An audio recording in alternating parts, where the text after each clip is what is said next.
final evaluation concluded it was good value for money, with a positive net benefit to society of £50 billion. The economic output would have been 1.8% lower in 2021 without the scheme.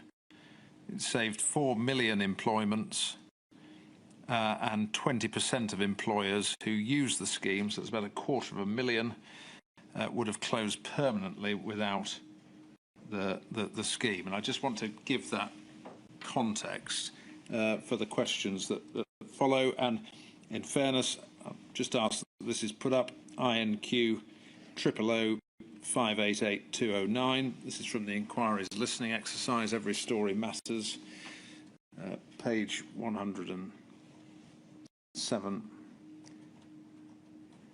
This was about the extension, but it's making the point. I think the extension was a lifeline. It gave me peace of mind knowing I had some income coming in. So there has been generally positive evidence received by the inquiry about the scheme. Now, I think you mentioned this earlier, Mr. Sunak, but there's also evidence from our expert, Mike Brewer, that as a scheme it also worked well in terms of reducing what could have been an increase in inequality because of its preservation of jobs. So we take all of that on board. Can I ask you about engagement? I think there was heavy consultation between the Treasury and the Trades Union Congress, is that right? About this scheme and standing it up, and with business indeed?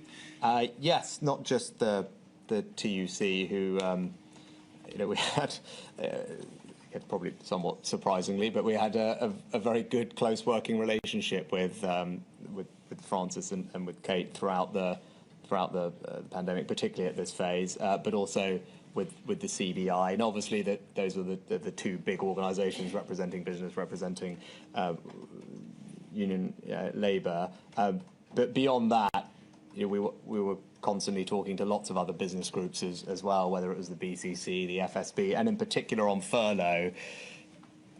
I think the engagement, there was a lot of engagement, which I put in the evidence, but it's important, with all the various bodies of accounting and taxation, all of whom have acronyms that I don't immediately spring to mind, but Institute of Chartered Accountants and other things like that, because there was a lot of technical detail to get right about the guidance and how it would work and what needed to be on the form and how people's payroll systems would interact with it. So, that degree of detail guidance that people don't always see was incredibly important. So, yeah, of course, there was TUC and CBI engagement, and that gets a lot of the probably headline attention. But actually all those expert bodies and accounting firms that helped get the mechanisms, the guidance, the execution right, so this thing worked legally and operationally for businesses, it was equally important. Yeah, I mean, you talked about journalists who were waiting for it to fall over, but I mean, is that the point, that it was not just devising the scheme,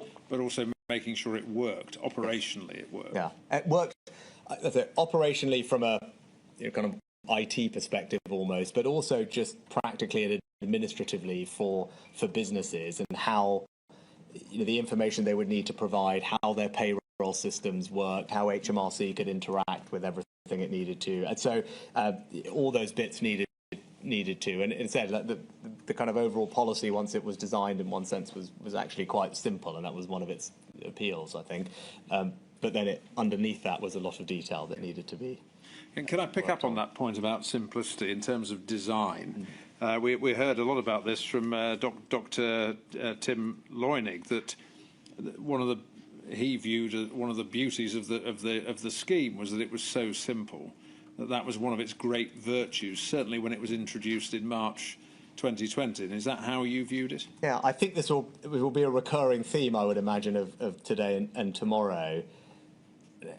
We go back to those overarching things that I talked about at the beginning, and complexity helps you target more effectively, better value for money, better for ensuring economic outcomes can return more rapidly and more efficiently, etc.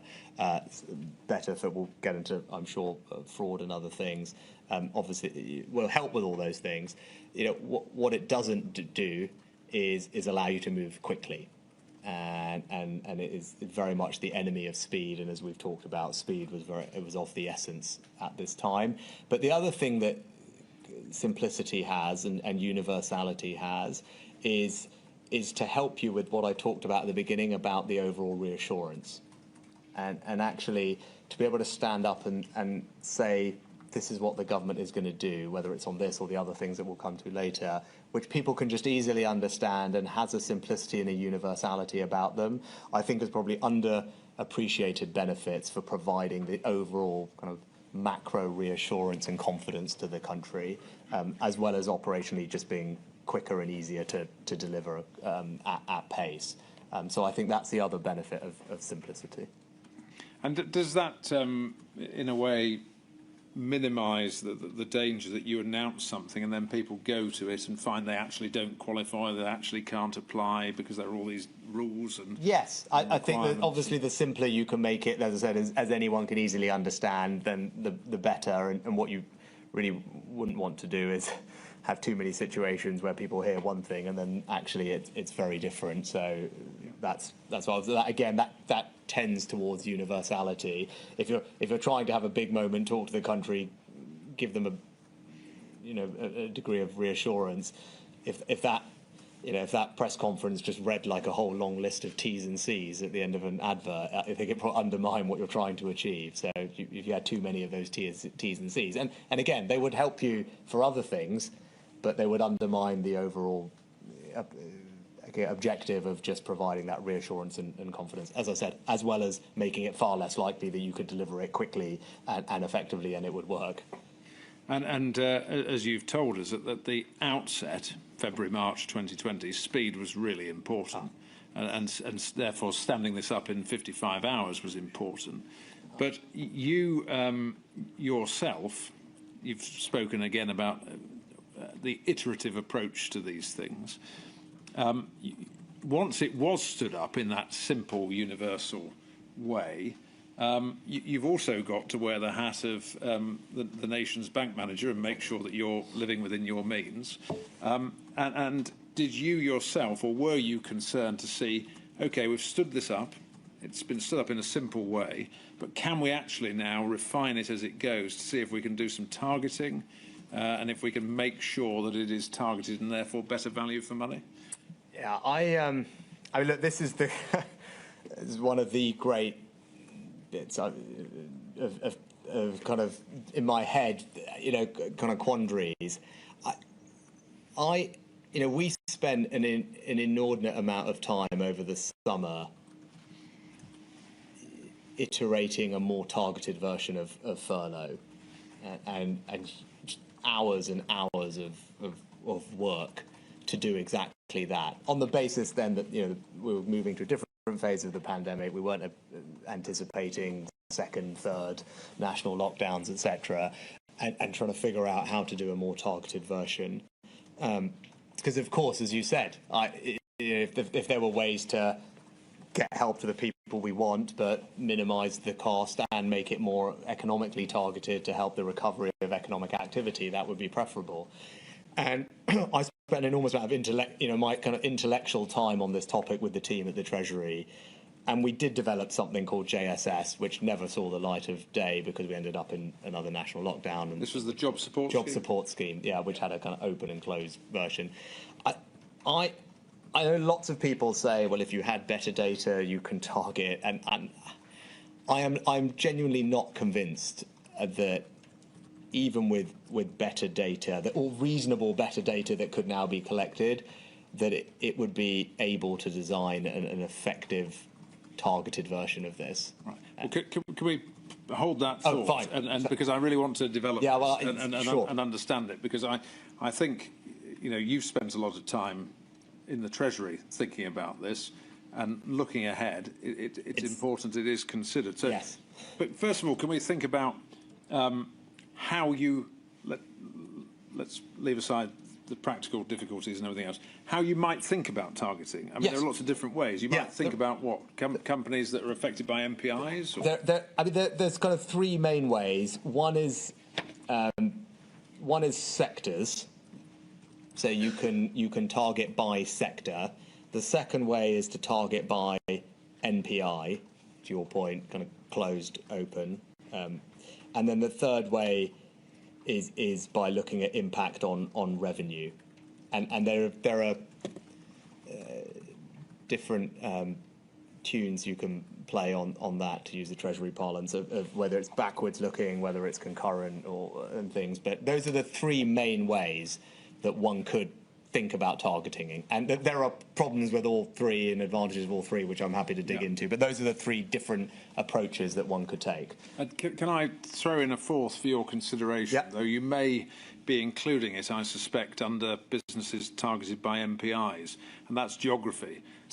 Yes, I'm including that in because obviously and I mean, this was the big module 2 discussion. I said, like, all of the geographic stuff in reflection did not feel like that was something that would necessarily be repeated, I don't think. But in any case, that is, yes, I put that in the MPI bucket. Yeah. Exactly. And so if I was going to say a fourth, it's slightly different, but those are the three what I call targetings. What we ended up doing is a form of targeting, but it's not quite targeting, which is what we did do is what we call tapering, which is changing the generosity of the support. So our answer to this question, having concluded, my answer to the question, having concluded that there wasn't a way of targeting that I felt comfortable with, that I thought was right. We ended up doing what I called tapering, which is where we raised the cost to employers in a universal way of participating in the scheme, which has the indirect benefit of for those that don't really need it, it probably on the margin makes it more likely they don't use it as much because you've raised the cost to them, and that, I think, broadly worked quite well both times that we tapered out, and so that is said, it means that it's still universal, but it was the generosity of the scheme was designed in a different way to just raise the cost to employers, which helps target by self-selection in a way, at the cost of some people having a burden which for them might be a bit more difficult than you would like. So let's just pick that up, and then we'll look at the other three principal ways that you sort of looked at, and I think have settled on saying you reject. But this first point about tapering, I think this was a point that Dr. Leunig made in reaction to the suggestion it wasn't targeted. He said, well, no, it is targeted. Furlough was always targeted because it's self-targeted in the sense that you assume that business wants to make money and it wants to make a profit. Otherwise, what's the point of being in business? So it's in the interests of employers to bring their staff back when they can, and they can be profitable. Therefore, it is self-targeted in effect. Yes. I mean, look, obviously, you are. I think Tim would agree with this. He's right. What you are doing is introducing something that alters the pure behavioural response of a business, because there's this other thing that you are doing, and on the margin that probably means that someone where the business could have absorbed a cost reasonably and just dealt with a bit of reduced demand, some of that cost is now shifted onto the taxpayer balance sheet. The business is maybe not as productive as it otherwise might have been. That is the inevitable consequence of it. But he's not wrong.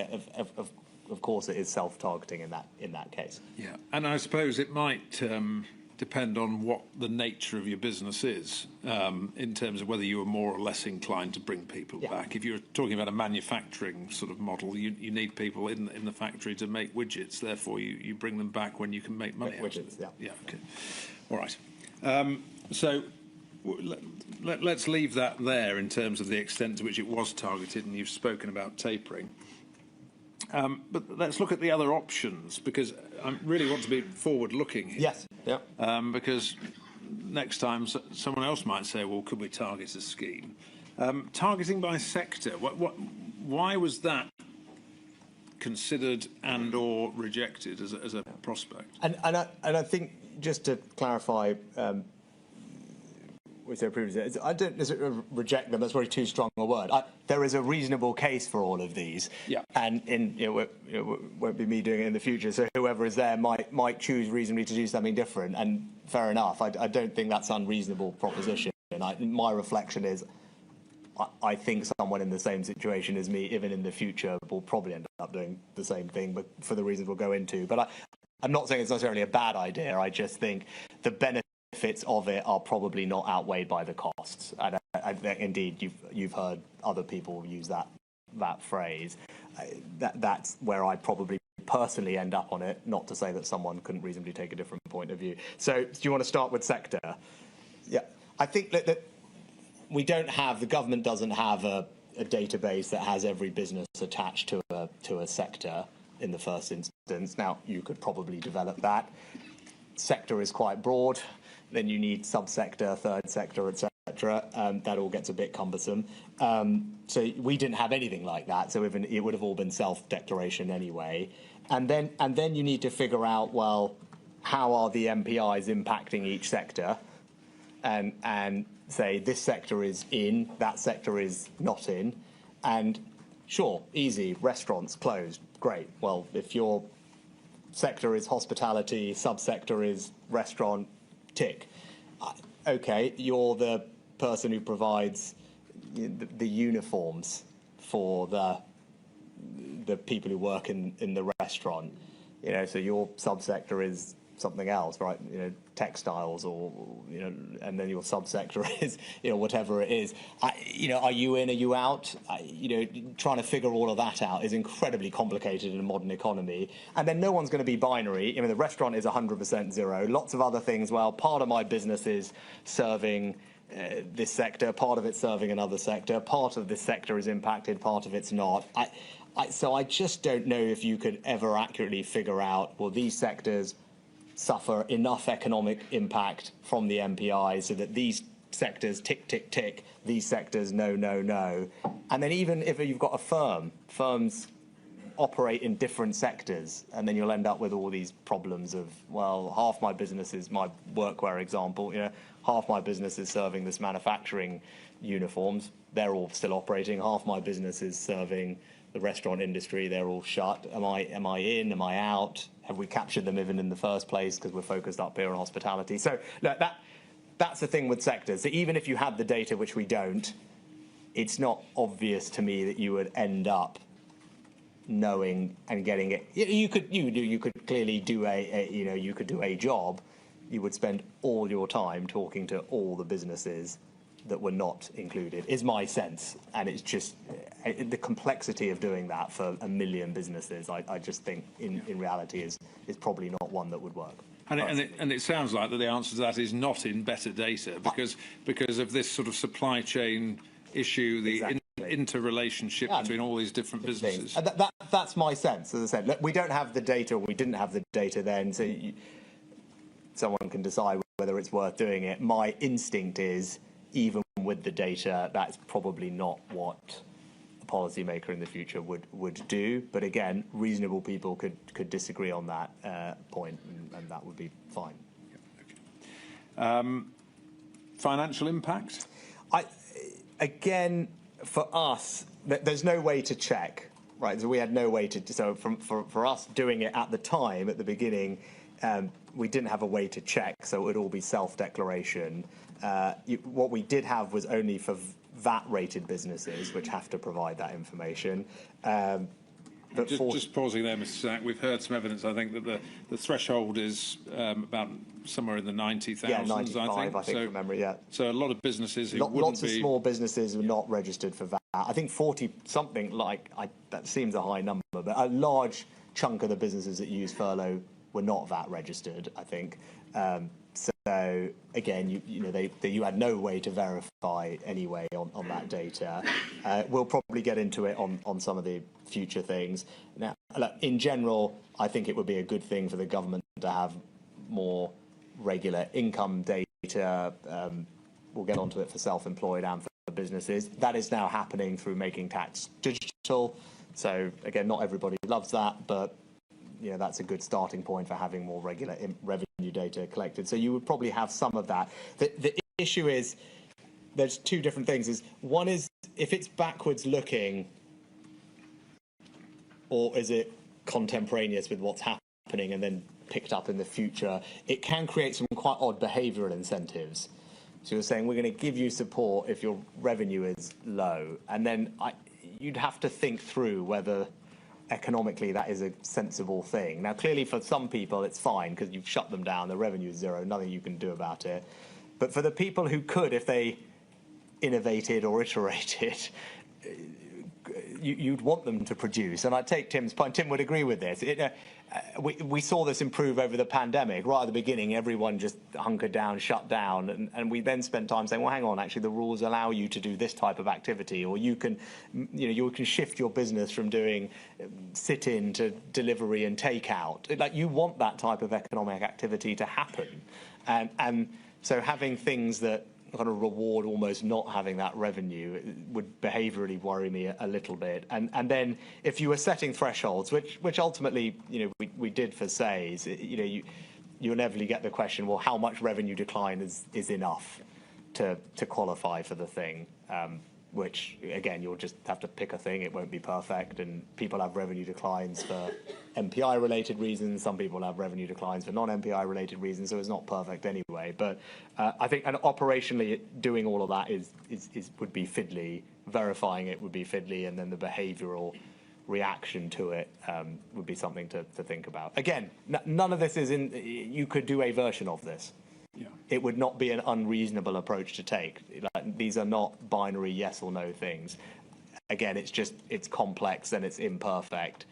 So you're just switching one degree of imperfection for another, and you're losing the universality and speed, and therefore you just have to weigh those things up. And then MPIs is the third. Yes, MPIs is the third. But just before we come on to that, just a point that I'll just put to you now, but. Also, you've spoken about how rapidly developing this pandemic was and changing over time.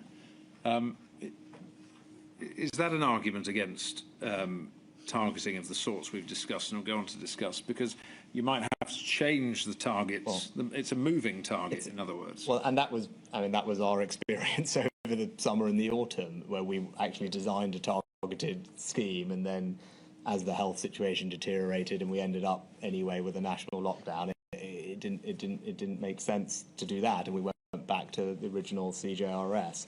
And that goes to the third bucket, actually, which is the MPI one, which is exactly to your point. The issue with that is it slightly is the same set of issues we discussed with the sector-based approach. Is, okay, MPI shuts down a nightclub, or it shuts down a hospitality or large event. That's fine. But all those businesses have a supply chain behind them, and how then you end up in the same place, and it's pretty binary there. Which is what JSS was. It was, if you're closed, then fine. But then we had an open version, so we had a kind of softer version. It wasn't if you were, for everyone else, where that was the supply chain business was still going to get some support, but they were going to get less support than someone who was totally closed. And that's where we ended up. And we never introduced that scheme. It's the best we could do. But even then, I tell you, the amount of hours we spent, days of trying to figure out how we would detail the guidance for what businesses is closed, because part of the business was closed. The garden centres, I think, were kind of case in point, and that the cafe bit of it was closed but the garden centre bit was open, things like that. So even there we were trying to work through all this detailed guidance, and it was not going to be easy to deliver in practice, I don't think. And on the geographic side, again, it sounds simple, but lots of businesses that were not in that geographic area that was subject to the MPIs would be impacted by them because they'll be part of a supply chain, and trying to pick all of that up would be, well, you would lose it if it was geographically concentrated. It would work for a certain group of businesses, but then it would miss lots of others too. So, again, none of these are unreasonable. We ended up developing one. Because your overall point was right, and I cared about trying to figure out if there was a better way to do this. Is there a more targeted way that would save us money, and help economic activity return. And so we developed one the best we could. As I said, it's not obvious to me the benefits of doing any of these things outweighs the costs. When you've got tapering as a kind of different way to do something similar. Can I just pick up with you a few other Yes. Potential design points? I think more for a future emergency than for COVID. Just they've emerged in the evidence, and just would appreciate your reflections on them. One came from Dr. Tim Loynig again, which was the proposition that you should publish from the outset a list of recipients of the furlough. I think that is not unreasonable. We did that later on. I think in November we introduced that, and I think next time around you could do that from the beginning. I mean, I'm trying to think why people might not like that, but I think we did it in general because at least employees then knew, and this is one way of combating fraud. Which, in any case, in the overall scheme, fraud was much lower than people thought, and in line with other government programmes developed in peacetime. But again, the employees, notifying employees that they've been furloughed, them seeing the employer, it all just helps with that to make sure that there isn't fraud there. So that would be not an unreasonable thing to do from the beginning. And is there another point that it might discourage companies that don't really need the money at all? They're just making... Yes, and I think Tim spoke about this. There were obviously a set of companies that made a decision that they were going to pay the money back because things turned out better for them than they thought it would be, and it's enormously to their credit that they did that. And saying, lots of people want to have a go at business lots of the times. Those businesses that did that deserve praise and gratitude. They didn't have to do that. Lots didn't, but they did. And as you said, country's bank manager, I'm grateful that they did. Having part-time furlough from the outset in a future emergency? I think, again, reasonable people could disagree on this. It's quite hard to police, and I think the nervousness would be, does it incentivise people to, on the margin, have less economic activity than they probably could or should? And I think that is it's just a choice and a trade-off.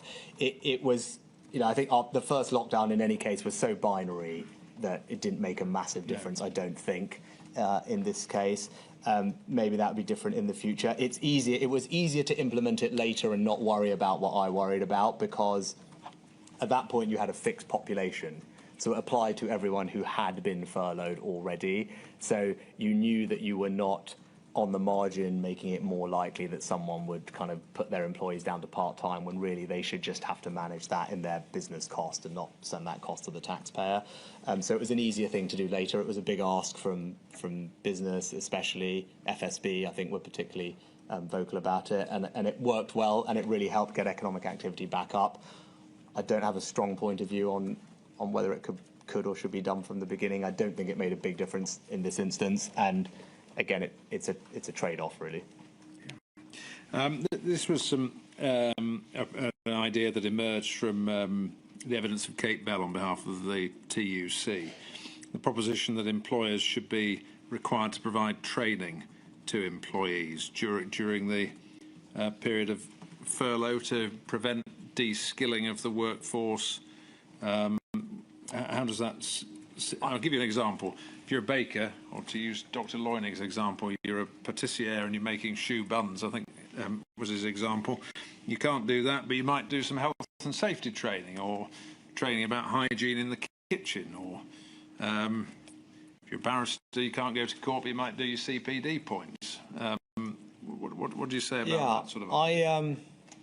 I'd have to... I know that sounds fine. I mean, it depends how much of a burden on the employer it was, is my instinctive answer, and we're getting into kind of the micro policy development. So I think the whole point is here, the businesses were under, and lots of them small businesses, were under enormous stress. We all thought we worried that they were about to go out of business, and the whole point about this thing was to ensure that they didn't have to lay off all their employees, because we wanted to protect that job match and protect that business.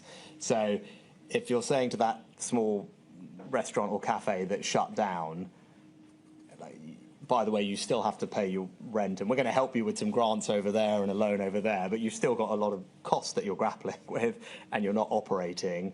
And we've done the furlough thing, but you have to now spend, that would be an extra cost, effectively, that you're putting on the business. And I think you would just have to think through that. If the whole point is you're worried about the business going out of business, then you probably say, let me keep you alive, rather than figure out if any extra costs. In principle, clearly, if you've got the time, it feels like a sensible thing to do. I think there has been some survey evidence that suggests that something like 40% of people, it was in your evidence somewhere, or maybe it's in my evidence, I think something like 40% of people did actually undertake some type of training whilst they were furloughed.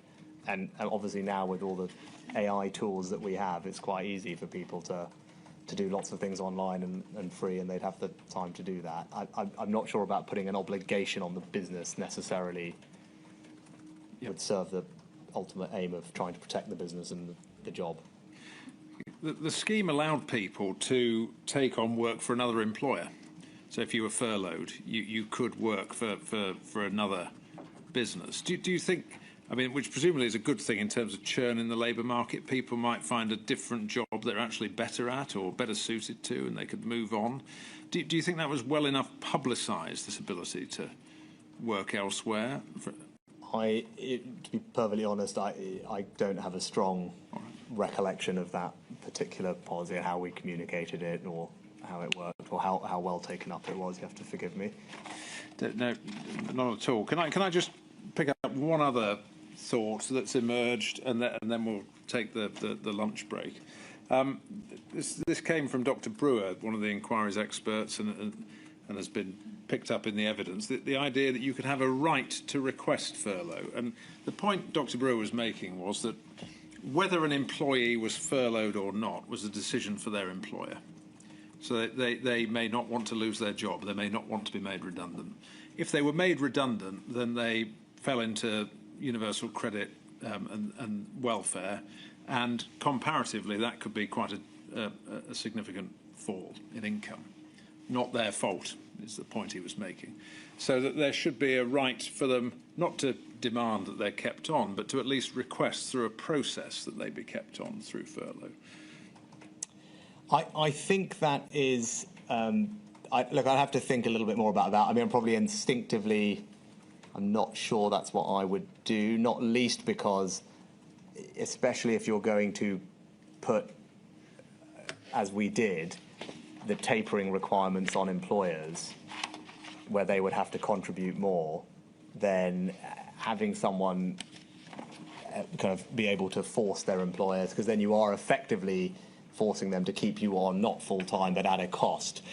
That seems a bit tricky, right? Those two things then work against each other. And I think ultimately it's, the employer's the one that is making the decisions about their workforce, the government forcing them to make those decisions. That doesn't strike me as being quite the right approach. And as I said, would make any type of employer contributions and tapering much harder to defend, and make it more likely then that people are just let go.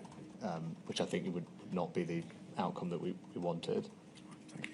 Well, Mr. Sunak, I'll leave it there. After the lunch break, what I want to pick up on CJRS is the approach in the autumn of 2020, when JSS was shelved and furlough was extended. So we'll pick that up as an issue after lunch, if we may, my lady. And we're not very far behind my plan, so... we're slightly behind, but that's my fault, not yours. But we'll make it up this afternoon. That's right. Lady.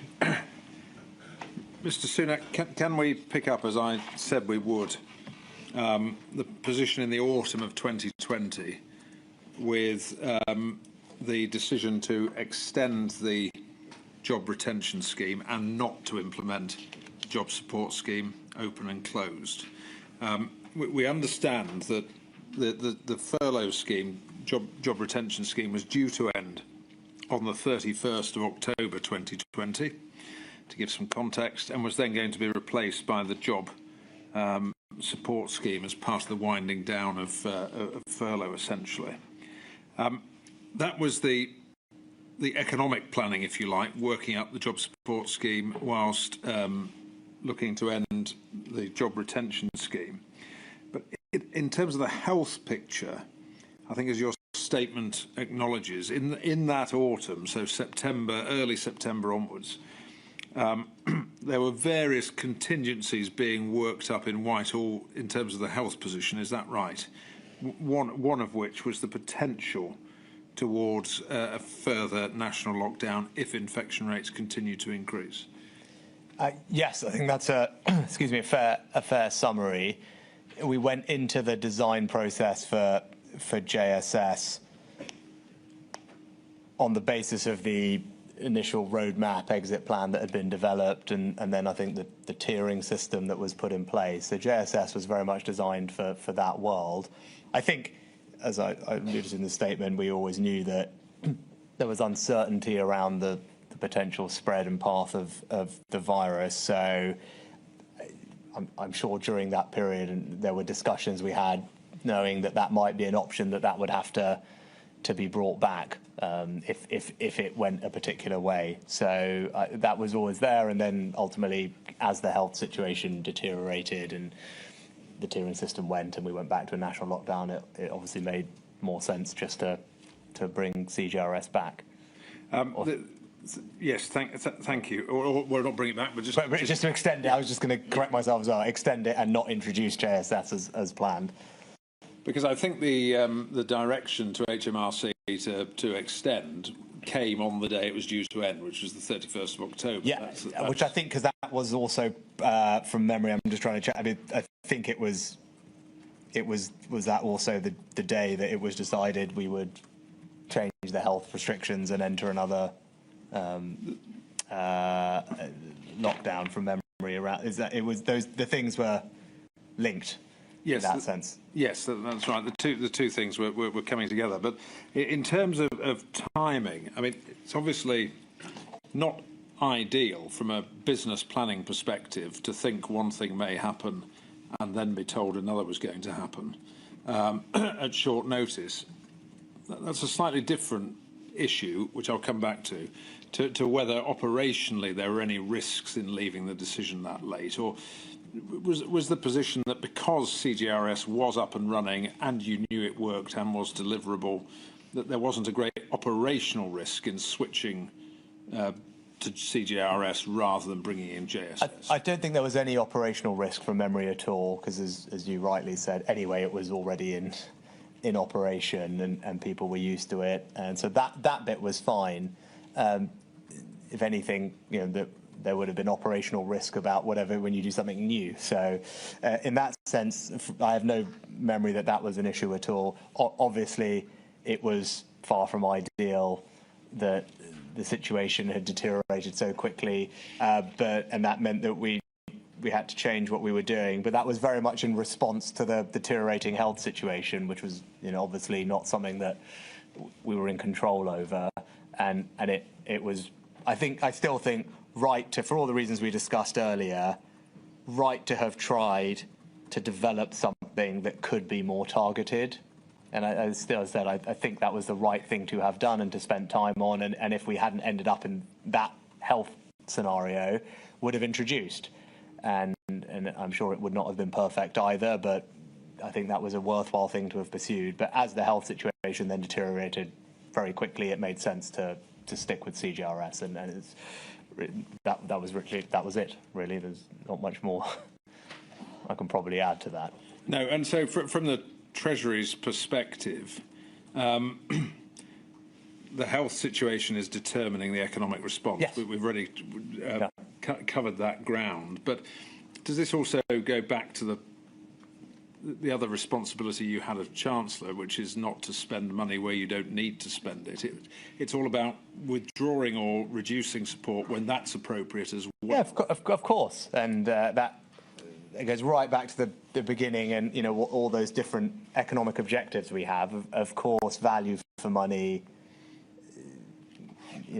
minimising fiscal cost and allowing that effective recovery of the economy so that resources are allocated efficiently, to use a slightly more wonky phrase. That is also an important set of considerations, and it makes sense to weight those considerations, especially as you're out of the worst of the health situation, and then can start to iterate policy in that direction.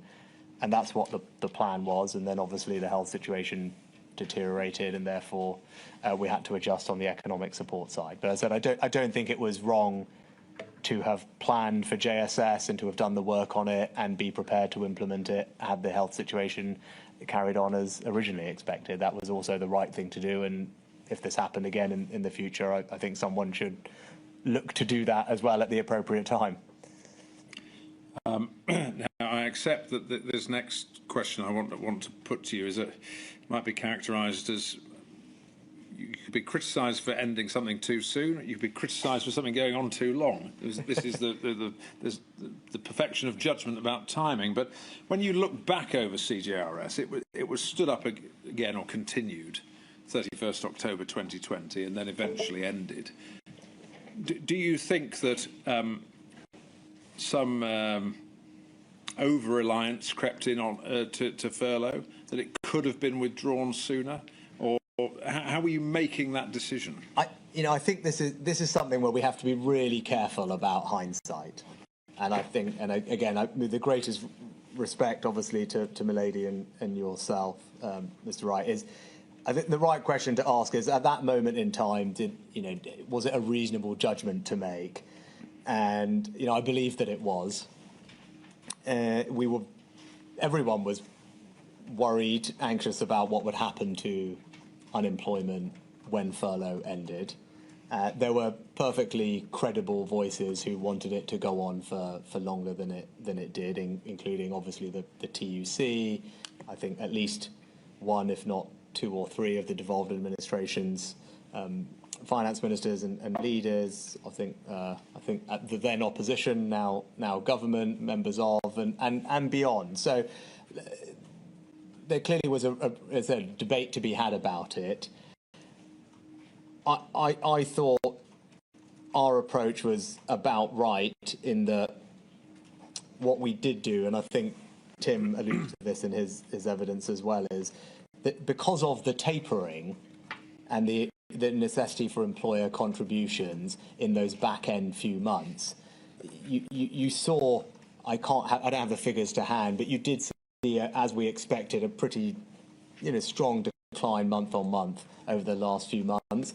And what we're really talking about when someone asks this question is probably a matter of 2 months, because the restrictions really only ended fully in July, at the end of July, and this went on for 2 more months. So I think we're talking about 2 months where the fiscal cost, I think if you look at it, and I'm sorry I don't have the figures to hand, but the fiscal cost for those last 2 months was probably very small because the numbers were low and the employer contributions were higher.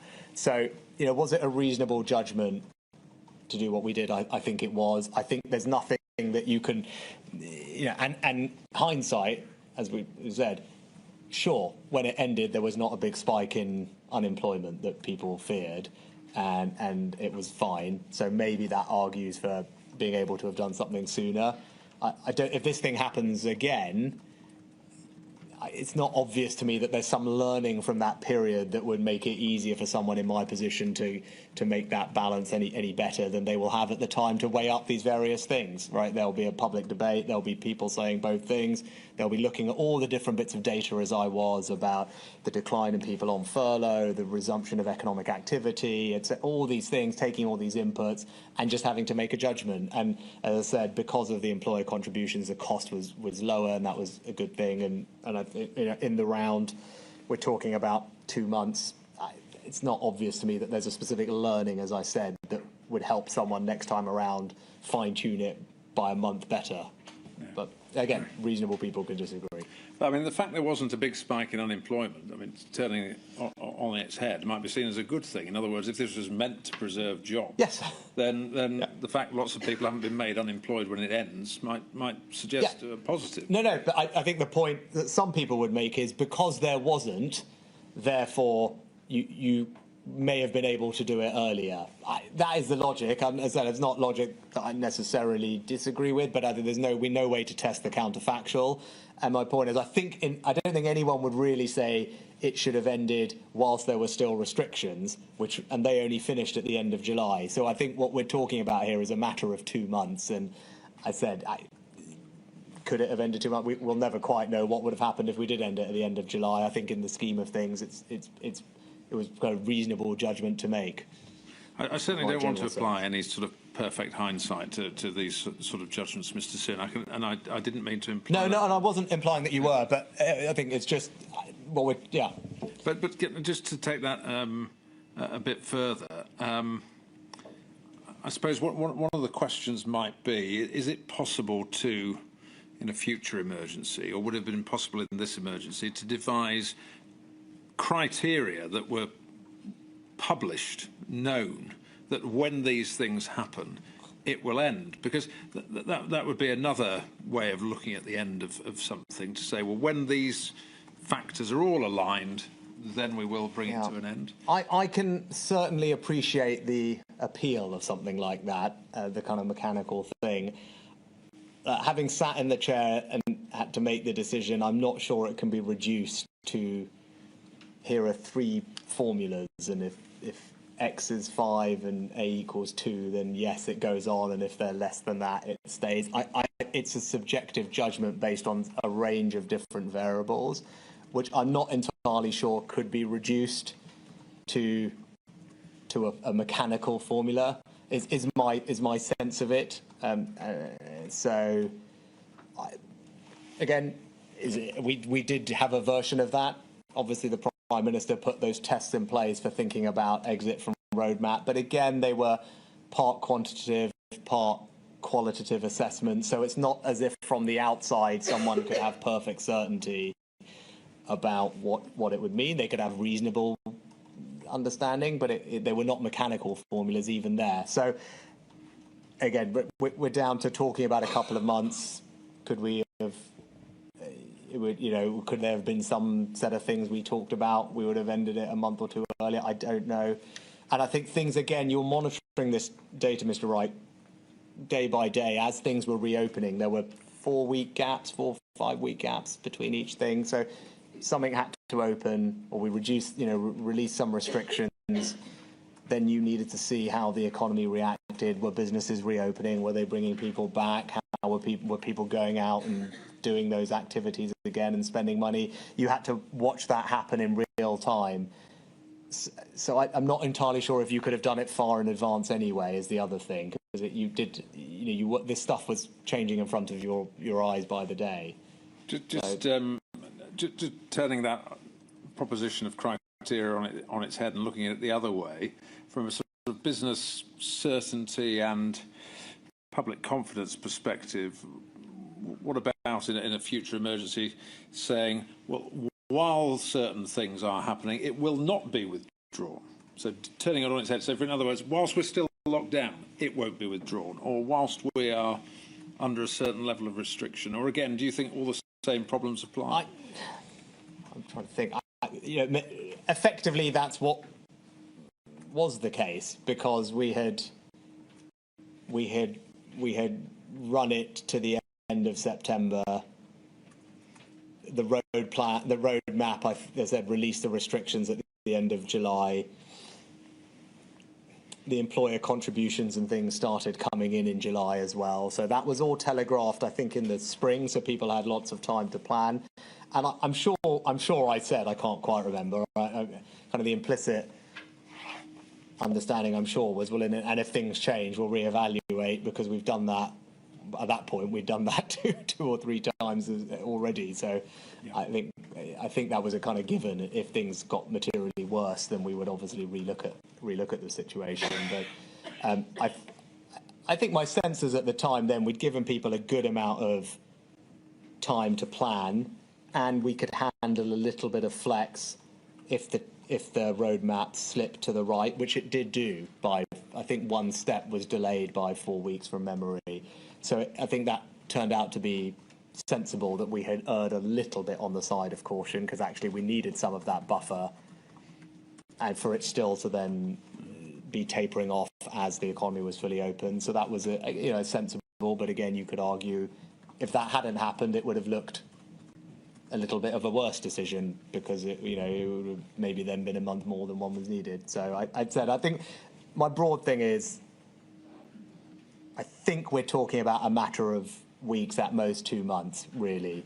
And for me, it's hard to reduce it to something so formulaic. So giving people some certainty, probably erring a little bit on the generous side to deal with any bumps in the road, having the employer contributions come in so you've got that tapering and self-selection at the same time.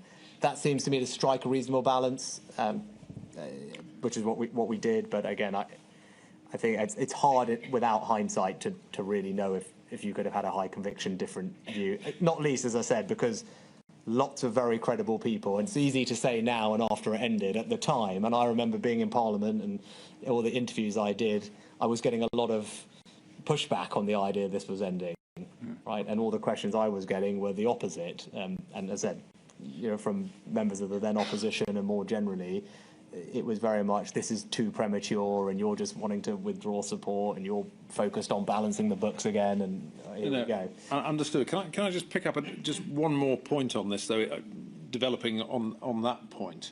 So those who say, it should have carried on for longer, it could have carried on for much longer. From an economic perspective, so I'm not talking about the fiscal cost of the intervention, but in terms of a longer-term cost or damage to the economy, are there reasons not to have a furlough scheme going on too long that are important? Yes, absolutely. And I don't think there would be an enormous amount of disagreement amongst that. At least I hope not, because markets allocate resources efficiently for the most part, and that is individual private businesses, people making those decisions. And what when government starts intervening, trying to preserve things in stasis, that is fine for temporary shocks that are specific. But as that becomes more permanent, and it's not just furlough schemes, there's all sorts of other things that governments can do. What you are doing is interfering with the normal mechanism of the market, and in general, you're potentially preserving businesses and jobs which in the long run aren't actually viable or sustainable. And that's never a good long-term thing for the economy. You're inhibiting its productive growth. And what government should be doing is allowing that process to happen, then obviously providing the support for people with training, skills, making sure new businesses can be created easily. Because what you want in a dynamic economy, if you want a fast-growing economy, is you need that. You need that process to happen. You need those businesses which, sadly are not sustainable or viable, to fail. You need new businesses to take their place. Investment needs to go to where it has a highest return. People need to be in jobs which actually are sustainable and can pay them a good wage, not ones that are being propped up artificially by taxpayers. So absolutely, in the long term, that is not a sensible feature of any market-oriented economy. And so your decisions about ending these sorts of supports were not simply what's the fiscal cost per month of this continuing, but also is there reaching a point where carrying on may do more harm to the economy than stopping? Yes, and it goes, again, all the way back to that conversation we had at the beginning. If you just remember, I set out those 4 or 5 economic objectives. This was one of them. It was about, when the time is right, allowing normal economic activity to resume and that normal market economy to function, because in the long run, that's the best way to raise people's living standards and grow an economy. Okay, thank you. Well, those are my questions about the job retention scheme. I'm going to move on to the self-employed income support scheme now. I think we've covered most of CJRS. I hope we have. Is there anything before I move on that you wish to add about the scheme? Any point of learning about the scheme, or have we covered that in the questionnaire? I think we've had a good, comprehensive discussion on it. I think we've covered the reflections as we went through. So, okay. If anything occurs to me, I'll there'll be an opportunity tomorrow. Yes, but I think that we've covered everything that I've thought through. So self-employed income support scheme, and again, I'll just give some high-level statistics from the evaluation that was conducted into that scheme, just to put this into context. So this was an income replacement scheme for self-employed people. The total benefits created by the scheme were estimated to be £19.3 billion, with an accompanying social cost of £5.1 billion. Payments were made quickly post-launch. There was an application date of 13th of May.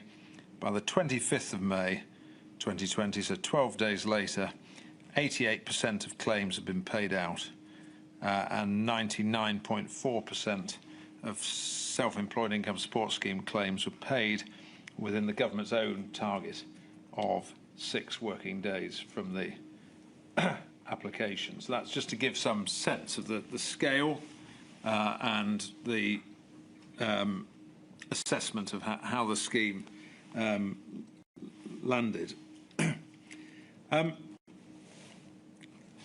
I'll ask the question in the way that. Sorry to keep coming back to Dr. Loynig. He's obviously made an impression.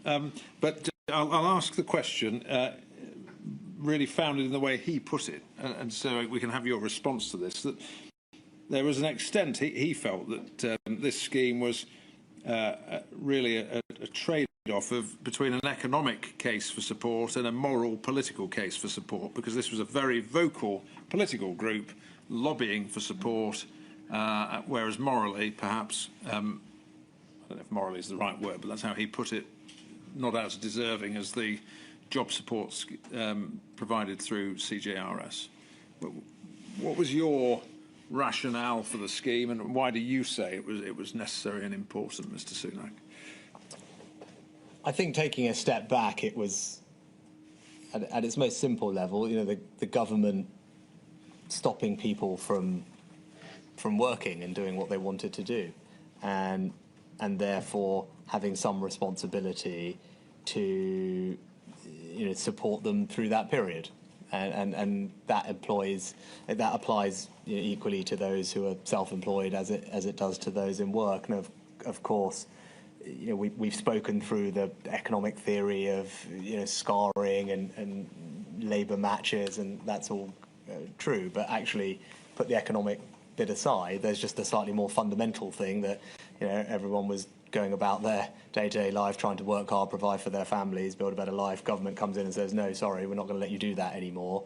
And I just didn't think it would be right to then not have something to say to those people to support them through it. And that really is what the self-employment support scheme was about. And it broadly, not perfectly, but broadly was designed to give comparable support to those who are self-employed as those who are in employment.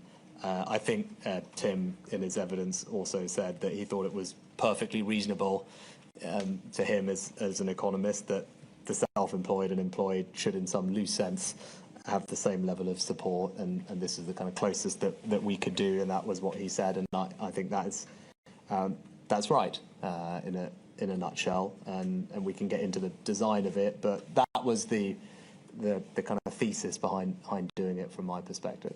Can I interrupt? Sorry. Of course, Maria. Doesn't the economic scarring argument apply to the self-employed too? Because an awful lot of self-employed people, I confess I have an interest here, having been self-employed for a long time, but don't a lot of put me to one side, don't a lot of self-employed people contribute to the economy? Don't you have the economic scarring argument can apply to a lot of self-employed businesses? Not to make Tim, I think if Tim was here, he might say the difference, milady, and I'm going to try and make his argument for him, not mine, but I think he would say that the difference is that nothing stops you as a self-employed individual doing what you want to do thereafter, whereas if you're employed and you lose your job, you can't automatically just go back to doing what you were doing before.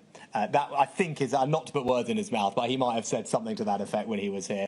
That's why he might say that they are different. I tend to broadly sympathise with your perspective on it. At the end of the day, these are people who we wanted to make sure that they were still able to be economically productive and active when possible, and therefore providing some support to them would make that more likely. I think the TUC provided some good evidence on this point, and I think Kate was quite good on this particular point.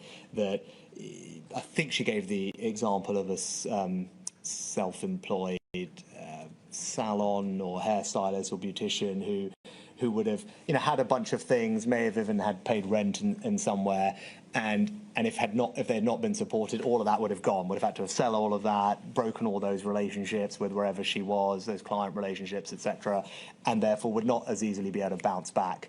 And it's effectively like having been let go in a company. So I think Kate would give you the example of something that very much is in line with what you said, and that was my general sense. Now, I think Tim would say that's perfectly fair. It probably doesn't apply to everyone in quite the same way as it did with people in jobs. But I hope I've given you as fair as I can.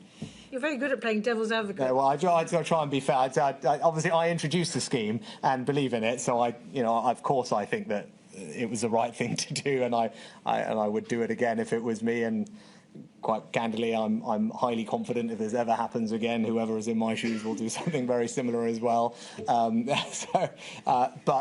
But I'm just at least trying for the sake of you having the full set of arguments. But I thought Kate's evidence on this was quite compelling as bringing it to life how someone who is self-employed actually would have the same scarring type of impact that you would have from someone who is employed. Yeah. Thank you. Thank you. And as with the job retention scheme, what was speed of delivery and simplicity an important feature of the scheme? Yes, as simplicity, especially, and I think we haven't touched on it, but just actually your last question of the last session. There's an enormous amount of operational pressure that's put on HMRC at this moment in time, and then we'll come on to universal credit this afternoon and with DWP systems. And I think it's easy to kind of abstract that away, particularly for people who are not used to having to deliver things on the front line. And the scale of these things is enormous. You have to remember that 10 million people were furloughed. Right? 1 million businesses were interacting with the HMRC CGRS system, and then 10 million people were getting the rebates through.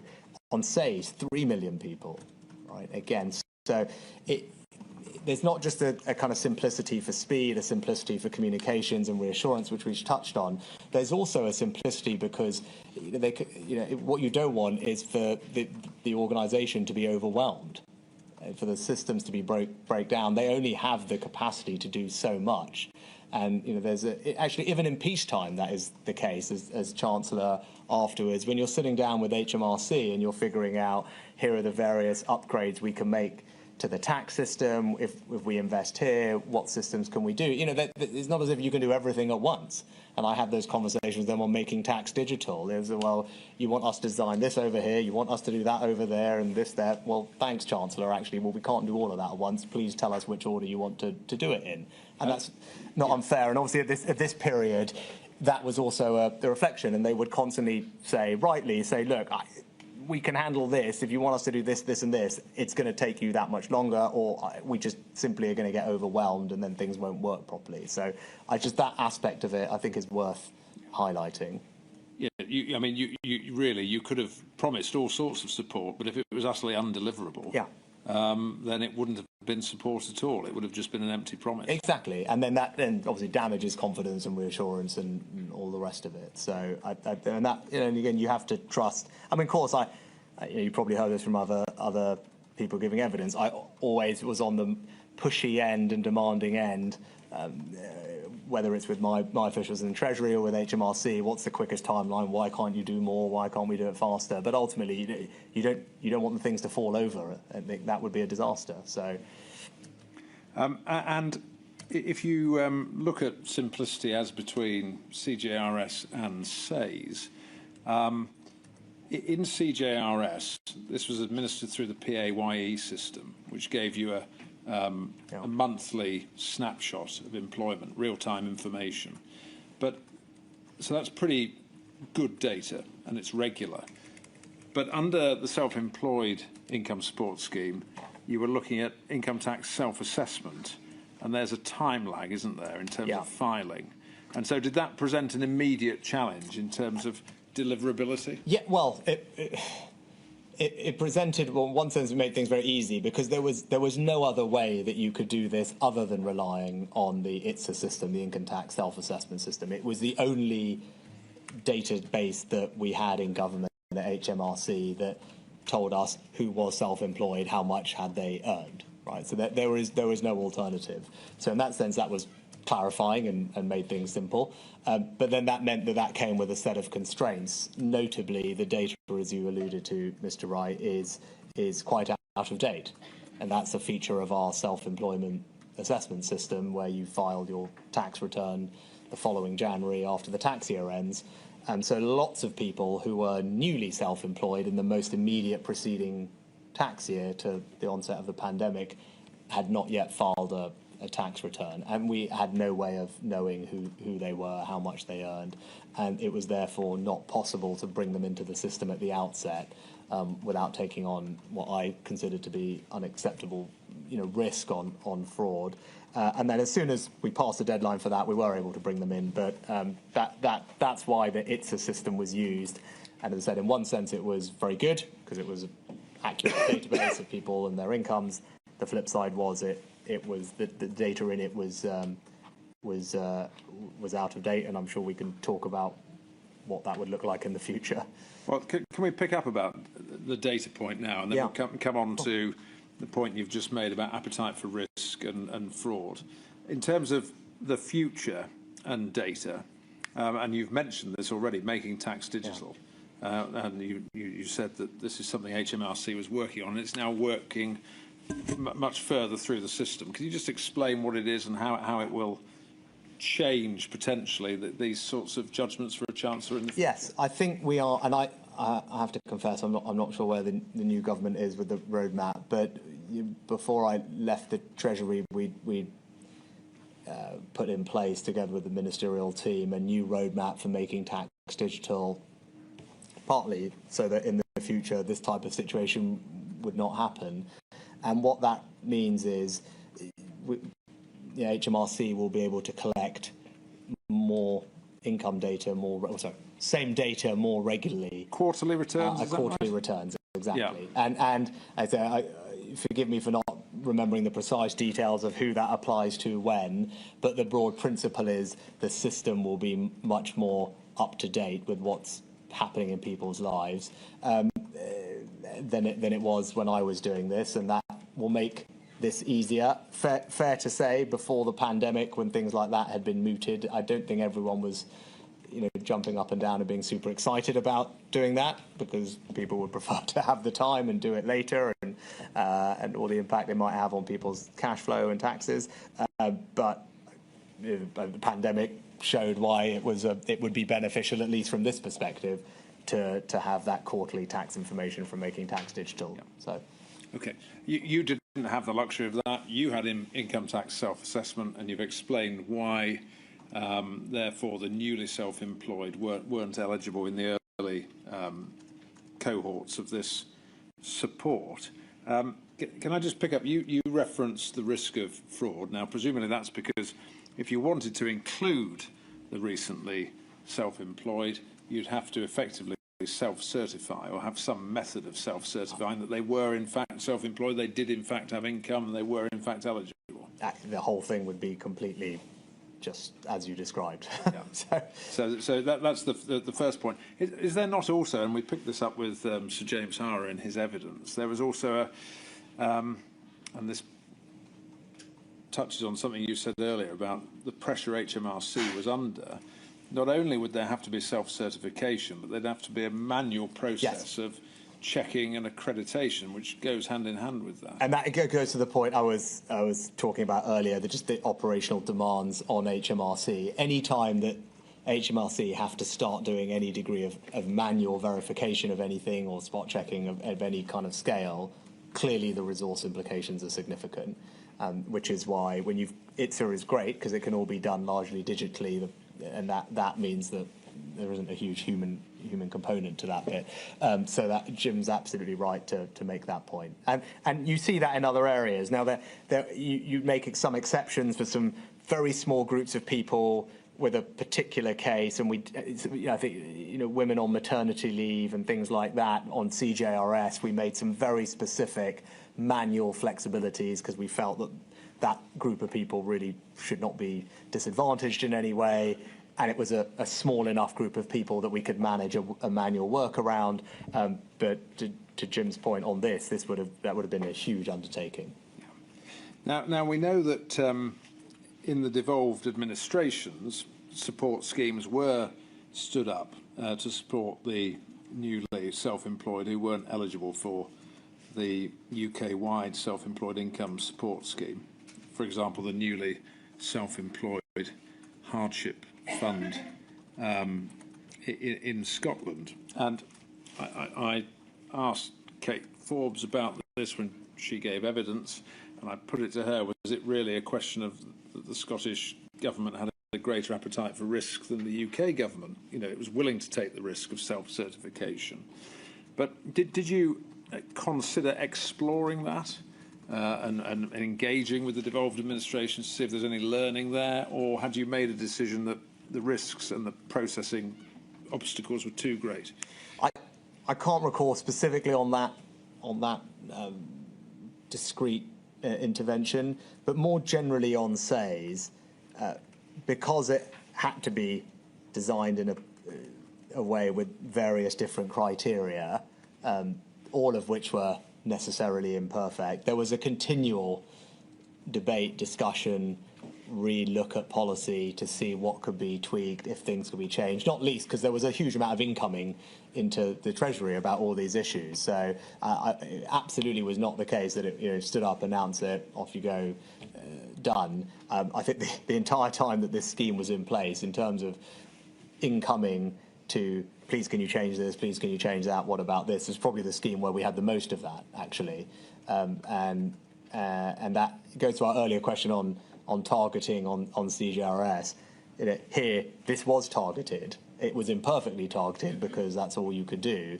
And then you spend a huge amount of time with all the people who are not captured and feel that they should be, and then trying to figure out if you can tweak the design. And so that's kind of interesting observation on that. But I can't remember on that specific one, but as a general point, I would say that there was constant looking at all aspects of this to see if there are things that could be tweaked, changed, iterated as we went through, because by its design it was certainly more imperfect than CGRS was. Yeah. So if you think about the heat that you got externally from the imperfect targeting of this scheme, amplify that 100-fold and think about how CGRS would have gone if you'd have tried to target. I think that is a fair reflection or takeaway. Yeah. Right. Okay.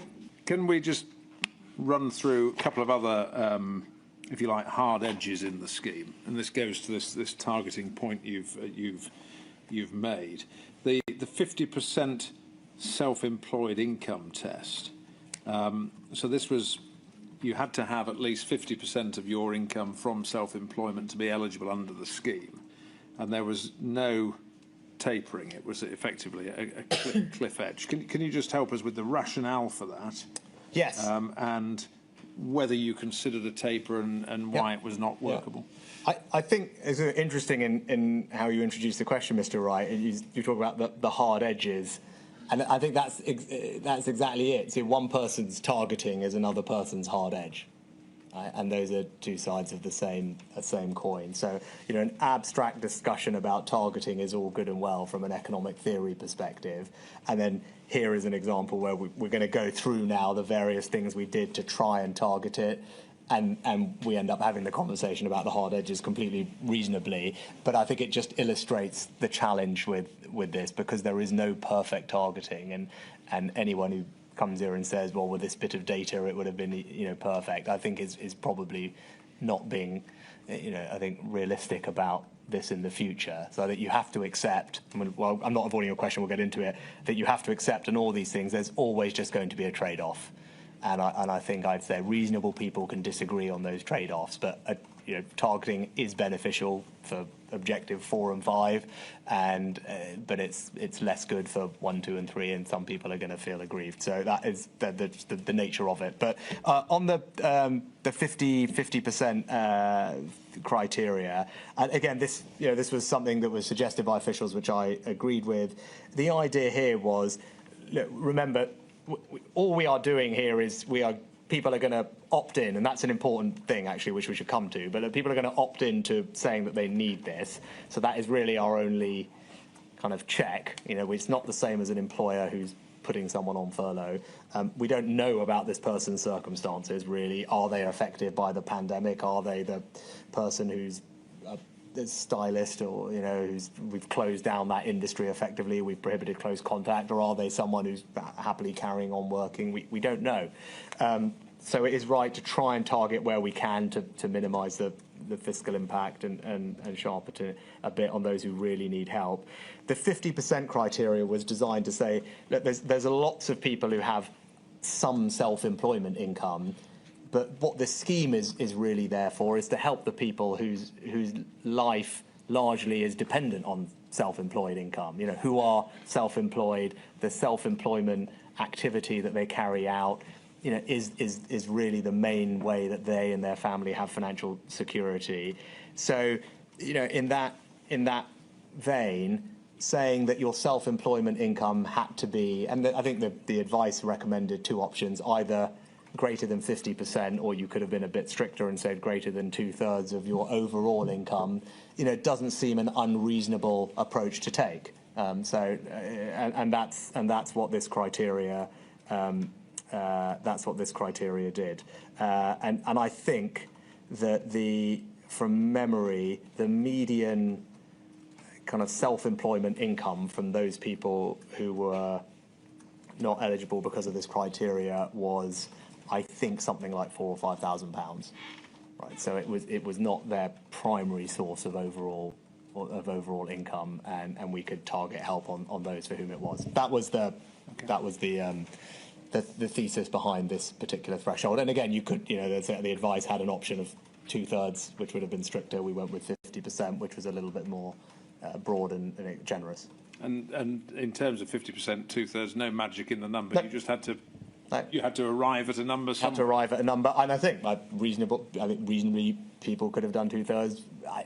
50% is like, at least the majority of your income is coming from self-employment. Seems a kind of minimum bar to cross to be calling yourself self-employed or to have a scheme that's supporting you. So that seemed probably the generous interpretation relative to 66% or 2/3.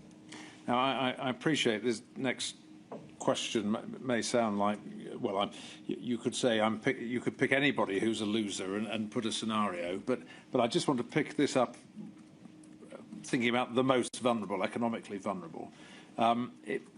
For those who, say, had a low-paid job and a small pot of self-employed income on top of that self-employed income might be what made the difference between the wage that they earned in their job and being able to provide for their family. Yeah.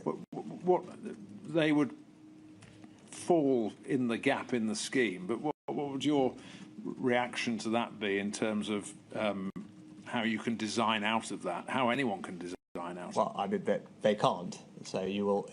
I'm 100% sure. With everything that we did, as big and as comprehensive as it was, and we talked about the scale, you will always be able to find individual people who, for whatever reason, don't quite meet the exact criteria because of their particular circumstances. It would be wrong to pretend otherwise. Of course, that was the case. So what you can then do is make sure you've got lots of different types of support, so that even if someone doesn't get something over here, they will get picked up over here.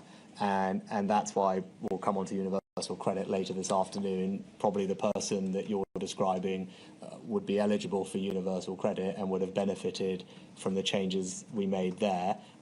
Similarly, we also provided the hardship fund to local authorities, which was the most discretionary of pots, which was effectively a way of saying that for people who, for whatever reason, just need some extra help, who we have not been able to find through all these dozens of things that we've set up, they can talk to their local authority at a very local level, and those people know those families, and get that extra assistance from them.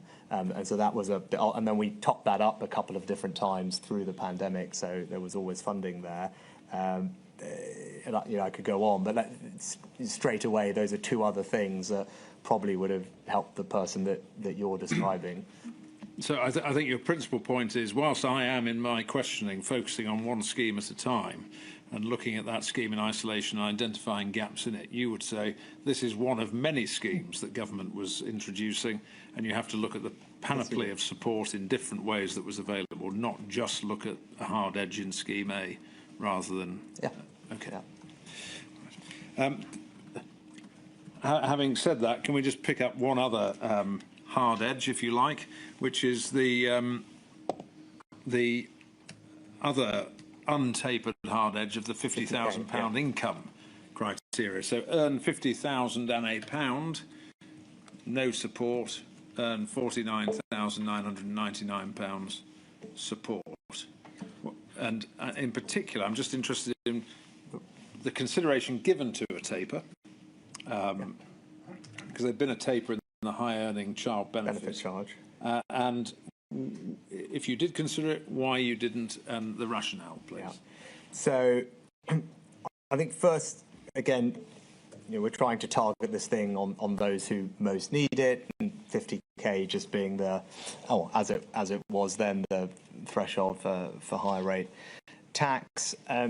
So what first thing is, this did not mean that many people as a percentage were ineligible. I think the number was 4 or 5%. So as a result of this, I'll get onto the taper question in a minute. So as a result of this bit of targeting, focusing the scheme on those who earn less than 50k, it meant that around 5% of people were ineligible. So it was not, in the scheme of things, a huge number. And the average income of those people was, I think, £200,000. Just again. Now, that's me sitting in the Treasury looking at the macro statistics. You absolutely could find someone who £50,001. I'm confident of that. But in aggregate, we're talking about 4 to 5% of people, average income of about £200,000. So that's the backdrop. So why? And so given that, why? Also then why not a taper? Look, tapers are complex. I mean, anyone who's tried to sit there and with that hick-bick taper will tell you that. And in this particular instance, there were two reasons we didn't do it. One is, as you heard from Jim Harrow, the Perm Sec at HMRC, it would have delayed implementation significantly by a matter of several weeks, I think, from memory, but he's been clear about that. So a taper would have delayed implementation because of the complexity of it. And generally you do tapers because there's a behavioural impact of them, and you're trying to not have economic behaviour be distorted by a cliff edge, and that's the rationale for doing tapers generally. In this instance, these were, in theory, one-off payments based on an income that you had earned in the past, so there was less argument that this was going to have a behavioural impact and therefore was worth the extra time delay and hassle of putting in a taper, especially given the as a percentage, smaller number of people who are actually impacted by it in any case. So a potential claimant couldn't think, well, I'll delay putting in that invoice because I don't want to go over the amount, because we're talking about a year past. It was a backwards-looking, at this point, it was a backwards-looking thing. You couldn't do anything about it anyway. So no, all right. Just want to pick up, I suppose, looking at this the other way, the other argument, there are elements that were too generous in the sense that, and this is a point that Dr. Brewer picked up in his report, that you could say that the lack of conditionality, it being a condition that you have lost income to a significant extent, meant that some self-employed people who didn't really need the support were being given it, and that got tightened up over time, didn't it, in terms of the certification? And again, I didn't see one. I'm not sure that I've seen a way that you could have done that during this. I mean, we had the long conversation on targeting in CGRS, which I won't repeat, but there really is no way to do that during. What we did do and could do, because I don't disagree with the premise at all. Of course, I'd rather really focus this on people who most need it. Of course, I would prefer to do that. When we could, we did, and you saw, but that really took until 2021, because by then you'd had a kind of year of the pandemic, and what you were able to do then for the last two grants, I think it was, in the summer and autumn of 2021, you were able to say, well, we had a pandemic last year, spring 20 to spring 21, so now we're going to separate these grants out, and it's going to be a function of how much your revenue declined, your income declined or trading profits declined in the last year. So as soon as we could inject some degree of targeting, we did, and I think that was sensible. So we had two levels of grant depending on your turnover, income, or income decline. Again, reasonable people would disagree potentially on where you set those thresholds, but principle I agree with. When we could do it, we did do it, but I don't know how you could have done that during the previous year very easily. The only thing I have heard, and I think this is probably something for people to think about in the future, is I think actually maybe Dr. Brewer mentioned this, was whether one might want to consider a clawback if turnover didn't ultimately fall down. So in that 2021 year, you could say, we're going to give these SAYS grants. If it turns out next year when you file your tax return that you're fine, then we'll have that grant back. Claw it back through self-assessment. You can claw it back through self-assessment. Now, I think you need some extra legal powers to do that from memory, because I think we looked at it the following year. I think you need primary legislation from memory, but you need. I think that would require legislation. There's obviously an operational complexity to that the next year, which HMRC would be best placed to answer as to how feasible that is, and it would obviously have a behavioural impact on the margin, because people would then be figuring out, well, I might not bother working because I'd rather have the grant. And again, someone would have to model that out. It's not a crazy idea, and I think someone would want to work through all of that to see if it was feasible or practical. But absent that, I haven't seen a way that you could do the targeting in real time in that first year of the pandemic. But in terms of having a suite of policy options available, if it was deliverable and there was the legislative power to do it, something worth exploring and at least having on the table. Not an unreasonable thing to explore. I think the other thing that we did do, and which I thought was probably underappreciated, was kind of a good amount of behavioural economics in the application forms for SAYS. There was a kind of affirmation that which had no real legal force, but you had to kind of tick something that says, I have been impacted by the pandemic, and my business has been impacted by the pandemic, and therefore would like to claim this grant, or some variation of that language, and then it got tightened up over time into something called a reasonable belief test, or I have a reasonable belief that I have, etc. And I said I don't think it had legal force. But it had quite a good behavioural force to just, on the margin, hopefully make people think, should I really be claiming this? And actually, interestingly, I was just checking the numbers before today, given that anyone could have got this thing, right? There was no real way, there was no reason they shouldn't get it, even if they were working, in reality. The first grant had an application rate of take-up rate of 77%. So even in that first grant, with very little of this, a quarter of the people self-selected in not claiming it when they could have, then that went down to 69%, 65%, 58%, and by the last grant it was 38%. So just kind of interestingly, even when people were able to claim, I thought it was good affirmation of human behaviour. It's quite good actually. That nudge, I'm sure, making people tick that box, would have contributed to people actually not taking it if they didn't really need it, which is a good thing. And those numbers tell a story of an improving economy through the pandemic as well, and people adjusting. But I think the nudge is worth bearing. I would certainly recommend that in general.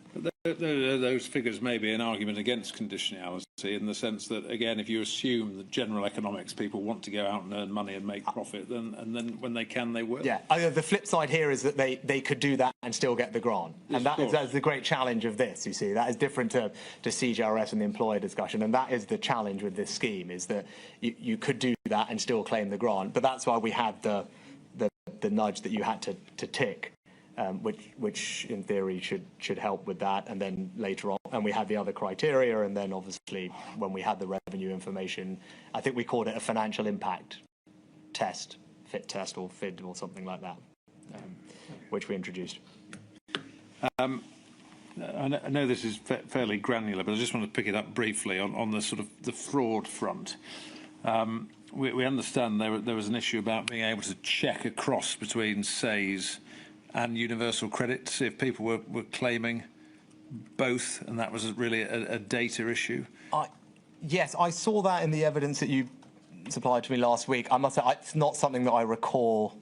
Well, I won't take it any further. During the pandemic itself, and look, clearly, if there's a way to do some checking that would, I don't know who. I couldn't quite tell who wanted the data. It felt like DWP wanted the data from HMRC rather than the other way around, but it's not something that I remember being ever raised with me. No, all right. One other particular group I just want to pick up on, just for your reflections really, but this is company owner managers, so those who essentially own companies and choose to pay themselves through dividends rather than drawing a salary, so they're receiving their income in a different way. I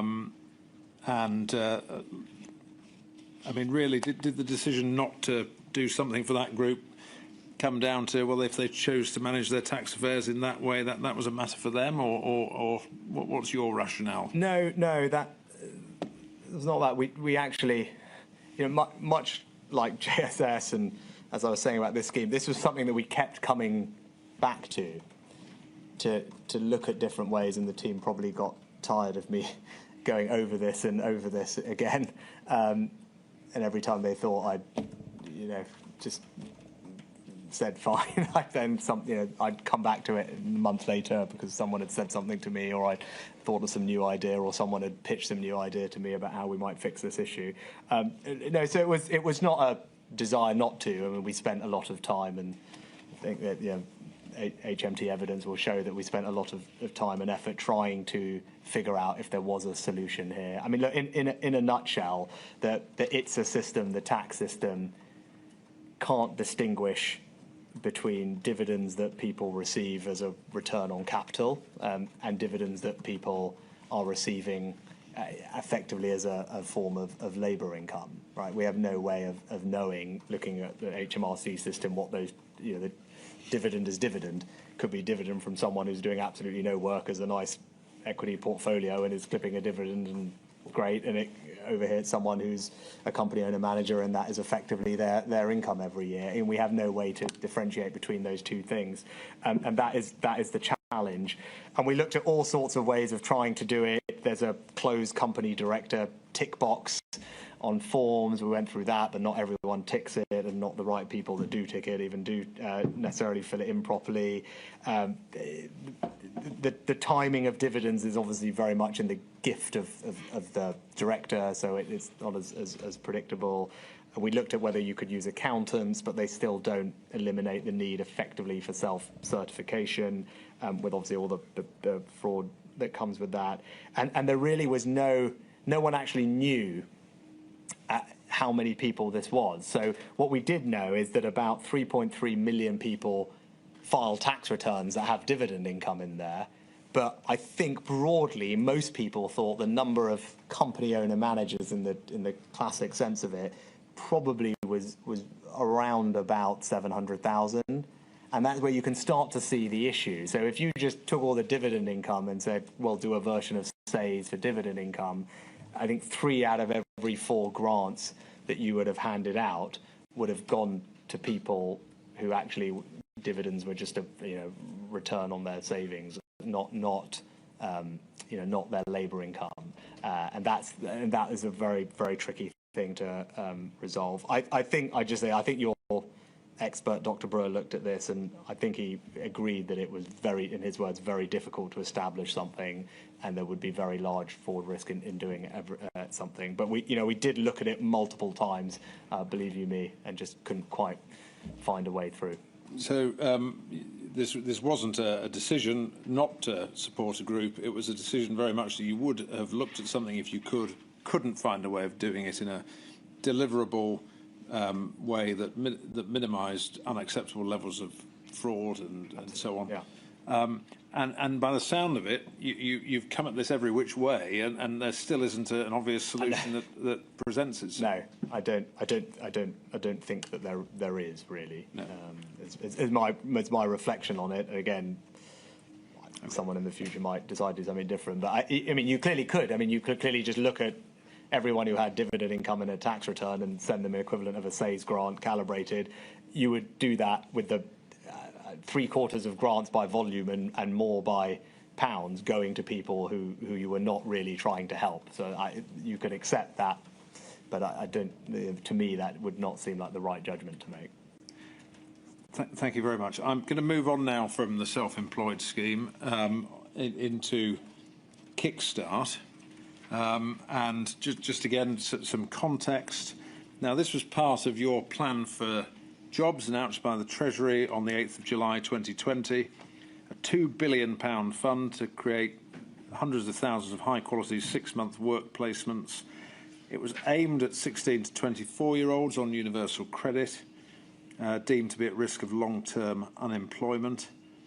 Funding covered 100% of the national minimum wage for 25 hours a week, and the associated employer national insurance contributions and the employer minimum automatic enrolment contributions. And in terms of assessment, the evaluation found the majority of leavers at 7 and 10 months, that's 63 and 66%, who are in work, said that the skills and experience they gained have been important in helping them find work. And you've spoken already, Mr. Sunak, about your desire to support employment and jobs in the pandemic and putting that at the forefront. This is targeting young people in particular and trying to get them into work. Was there particular significance in trying to target that group of young people, 16 to 24? Yes, that was something that weighed on me quite heavily. Throughout the pandemic was an understanding that young people were particularly at risk, and that's because they were 2.5 times more likely to work in the most affected sectors. And we also know that if young people have a bad interaction with the labour market early in their careers, if they're not able to find stable work when they're young, that has an impact on them for a long time to come. And it goes back to the scarring that we talked about right at the beginning. So, I was particularly worried about this cohort throughout. And, obviously different modules have looked at the impact on education and those outcomes. But, even for those young people who are just entering the labour market, those early years are really important in getting into good work habits, finding good, stable employment. That sets you up for life. And obviously what was happening with the pandemic was disrupting that. So, I had that in the back of my head, and Kickstart was as a way to target a job intervention program at that group and try and help them make sure that they have that experience of being in the labour market, being in work. Yeah. And we understand from your statement that the Treasury was particularly involved in the design of Kickstart, and but also that you had a very keen personal interest in that scheme. Is that right? Yes, I mean, I saw that. I'm not entirely sure what I mean. I had a personal interest in all of these things because I needed to make sure they all worked, and ultimately I was responsible and accountable for the overall economic response. But this as an idea actually came from the TUC, and probably Francis and Kate won't love me keep referring to them, but I think we had a good, productive working relationship during this period, and it was something that they had called for. Others had called for it as well from memory, but I distinctly remember Frances O'Grady, as she was then, Baroness Grady now, and Kate talking about this. It was modelled on something called the Future Jobs Fund, which is a programme that had existed in 2008 from memory, and actually, I heard it and I thought that that sounds good, and we should be looking at something like that because of the concerns I had about the impact on young people, and I mentioned it to Therese Coffey at DWP, and as you've seen from her evidence, they took the idea and they led it, essentially. I mean, obviously we worked very closely together, and this is a good example of that policy partnership and the cells, and we were doing things really closely together, iterating together.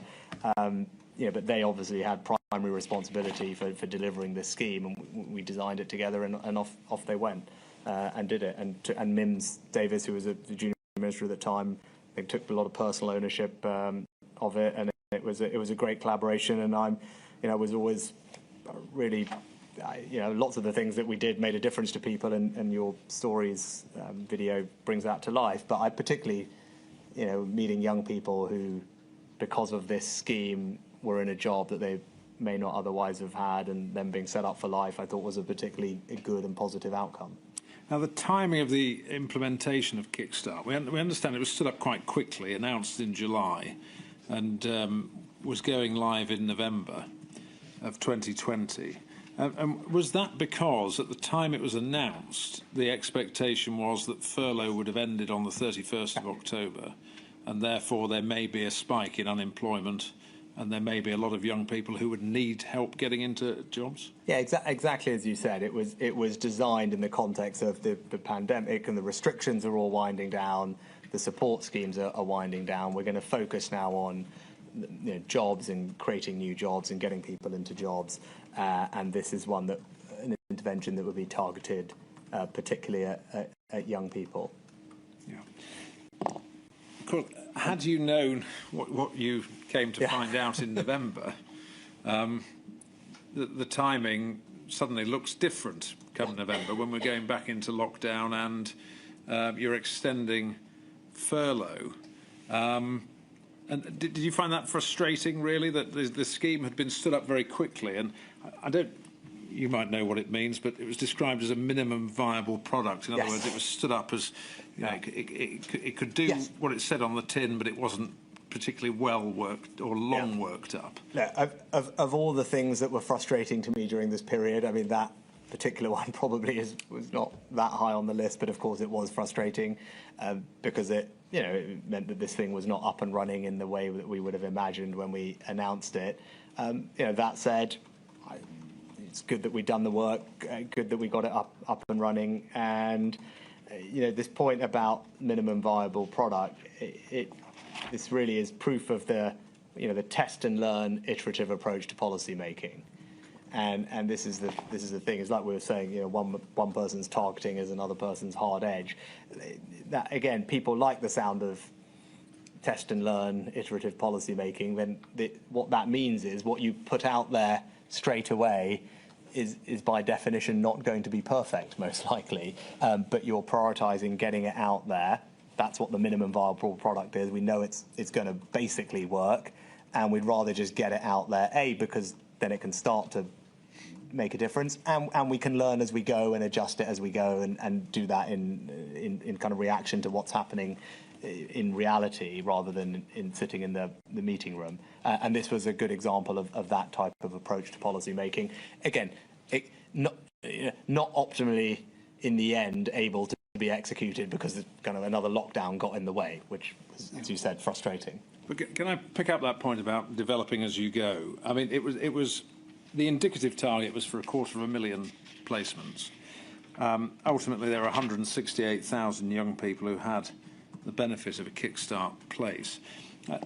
One issue was whether the eligibility should be expanded beyond universal credit. and so should include young people who are receiving JSA, for example, a legacy benefit, or expanded to include people who are in receipt of a PIP, personal independence payment, disabled people. If there wasn't the take-up, and if you were learning as you went, do you regret not expanding it to fill the places that were envisaged and expanding its reach?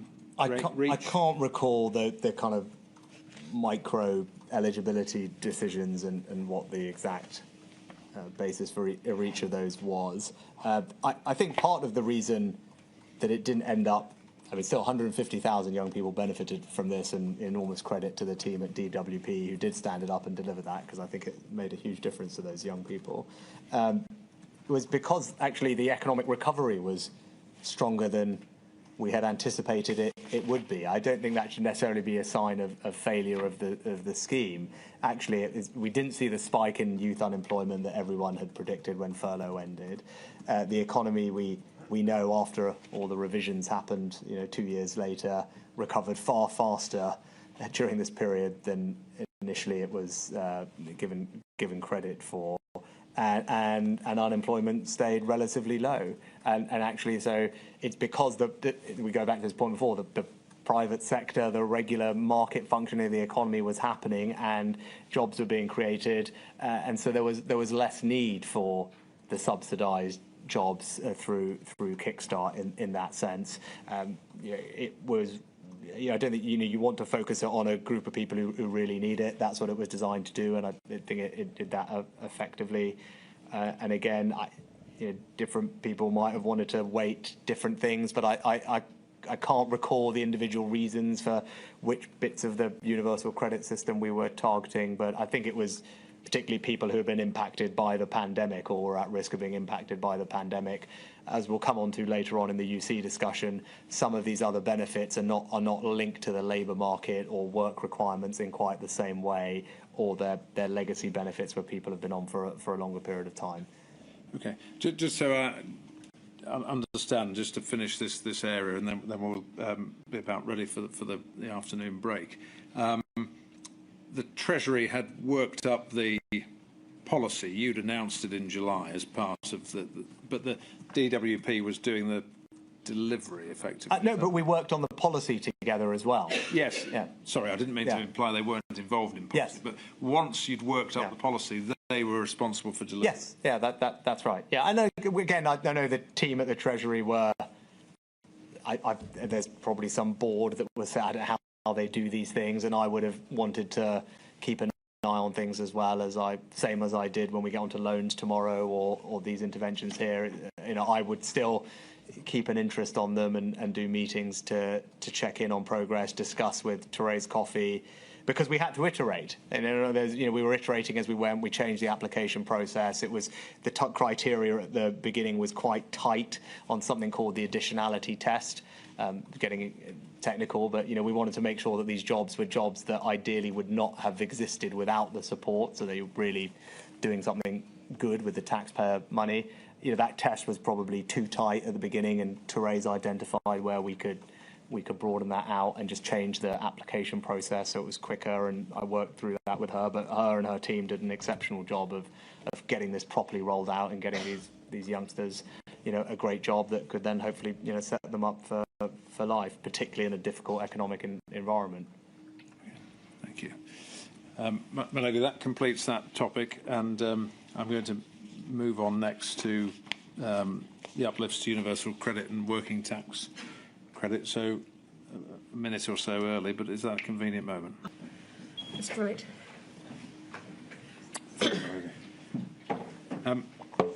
Mr. Sunak, I'd like to turn in this final session for today to the subject of the uplift of £20 that was applied to universal credit and to working tax credit.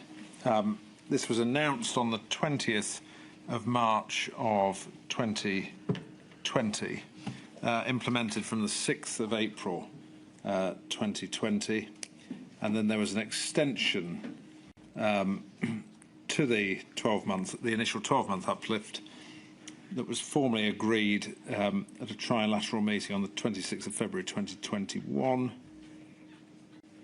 with the extension being announced on the 3rd of March 2021 and the uplift ending on the 6th of October 2021. So that's just to give some context. The idea as a starting point that there should be an uplift to those benefits, did that originate in the Treasury and with you? I can't honestly recall.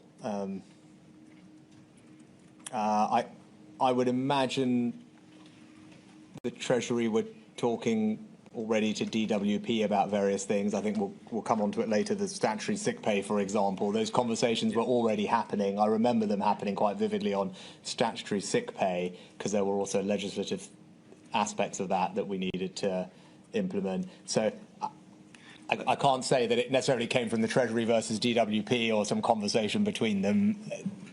I know you had a lot of things crossing your desk. I don't want it to be a memory test. Let me just put up INQ 000588230. This is the statement of Will Quince, who was the Minister in the DWP. Paragraph 17. His recollection was that a commission came from you as Chancellor on around the 17th of March to the DWP to explore an increase. So it certainly seems to have been Treasury to DWP, according to Mr. Quince's recollection. Yeah, well, I'll trust Will's recollection. I was fine. Yes, no, I was obviously doing a lot at that time and asking for lots of things in lots of different areas, but I didn't want to try and suggest that it was all from me, not knowing exactly where it came from. No, and in fairness, that the evidence is slightly unclear about really who was driving the policy, and I'll just, again, just out of fairness to you, Lady Coffey said effectively that the overall policy was being decided by her, but that you had to sign the cheque, effectively. Mr. Quince recalled that the decisions were really made jointly by Lady Coffey and you as Chancellor, so that was how he saw it. I mean, it may not really matter, but do you have a clear recollection of who was making the decision?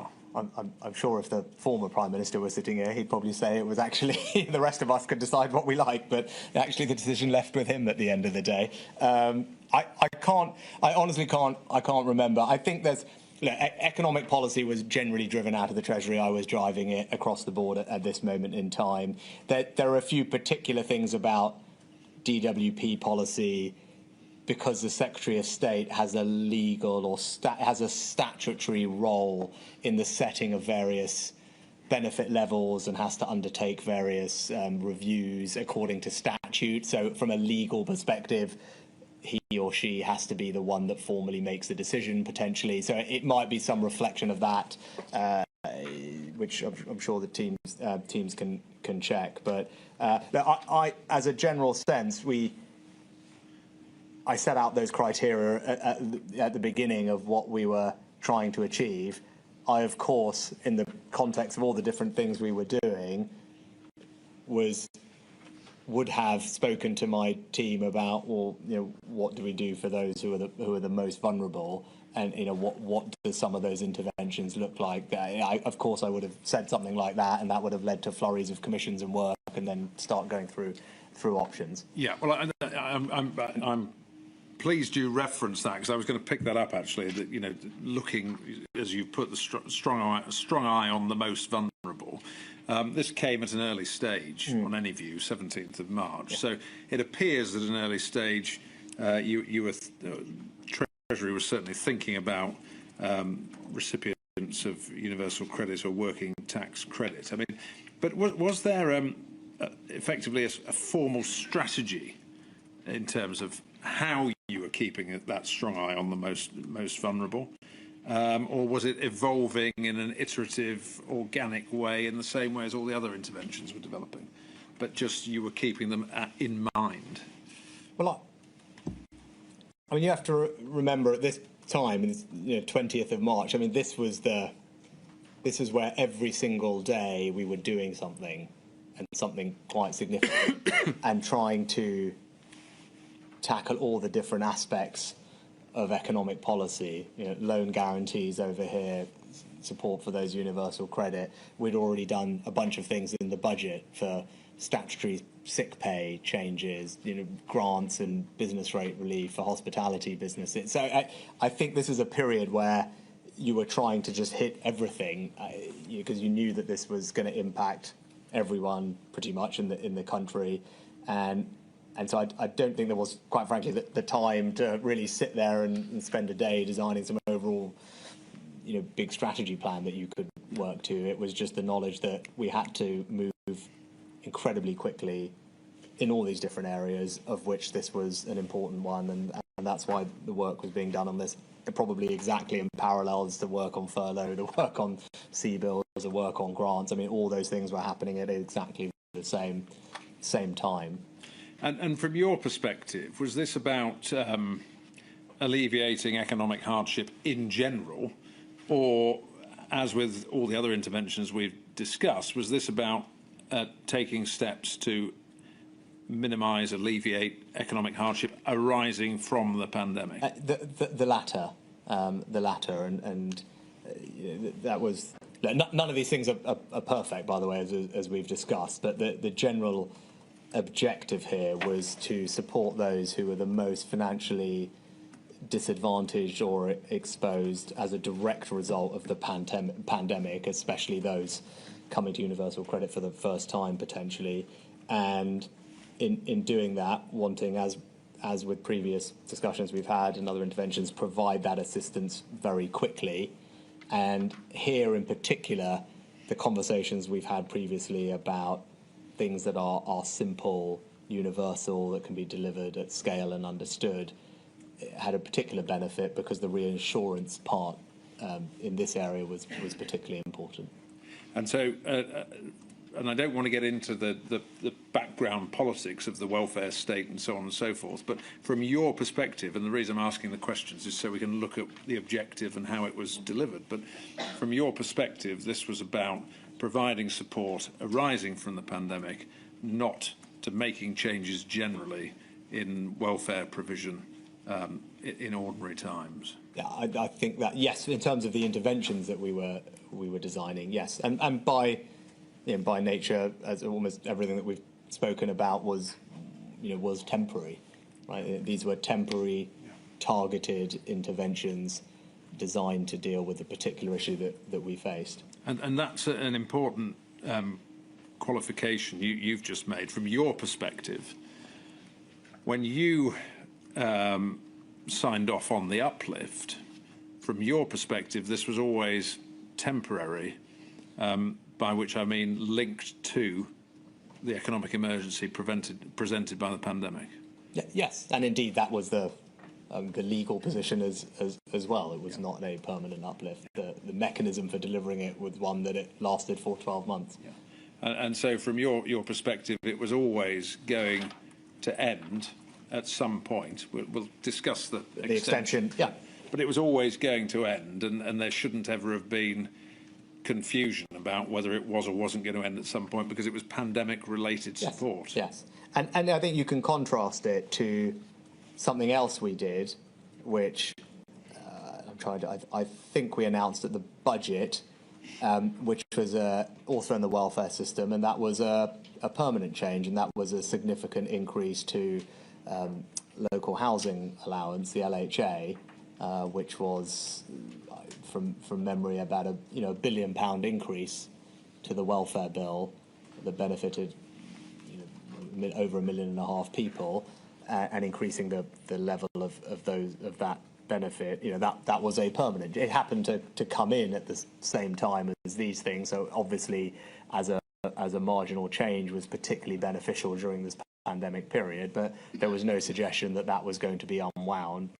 We'd made that permanent change, and it started at the same time, was incredibly helpful. It was announced at the budget. That change was designed to be permanent, so some welfare things we did were permanent, others like this were deliberately temporary.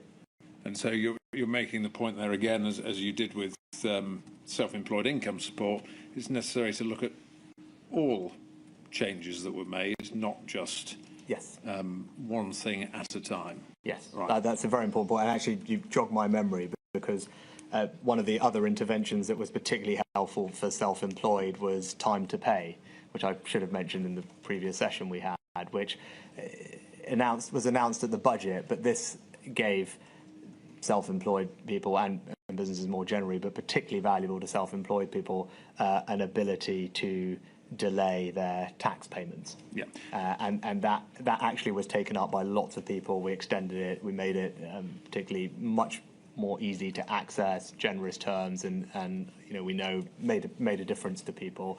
And it's just another example of something else that was there, which particularly actually ended up helping those who are self-employed. But your broader point is absolutely right. There are so many different things going on at the same time. I just want to focus initially about the objective of the uplift. And I preface these questions. It may seem at times that there's an element of semantics, but it is important to identify from your perspective what the objective was, because we've heard evidence from others about what they thought the objective was, and I just want to establish from your perspective why you were doing this. The way you put it in your statement, and I'll ask for it to be put up on the screen so we can see it. It's INQ 00661483, and it's page 267 of Mr. Sunak's statement, please, paragraph 1005. There we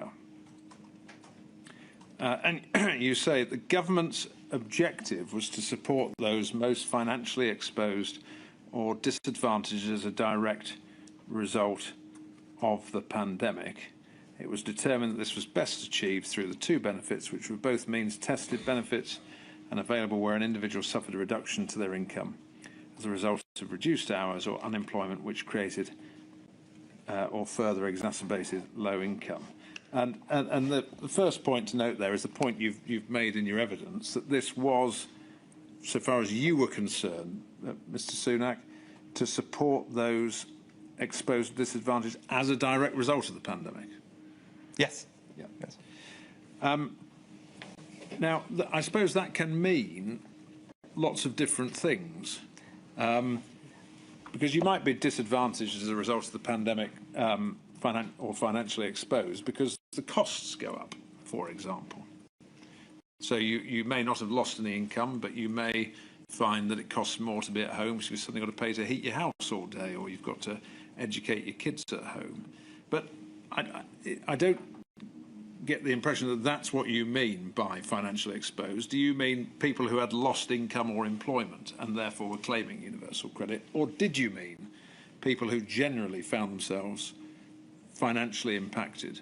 But yeah, I mean, this was, as you described, and it says in the bottom of the highlighted bit, I mean, this is where people had an impact on their ability to work.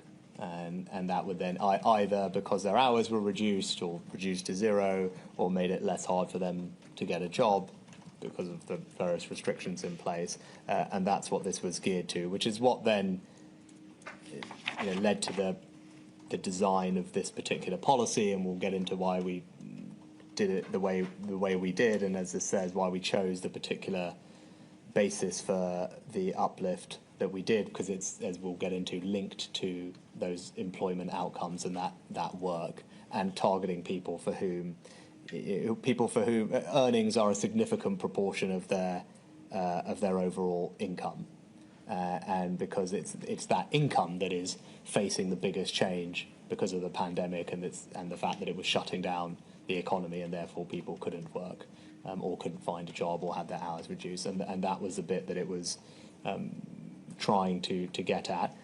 That said, a general increase in the standard allowance, does just have the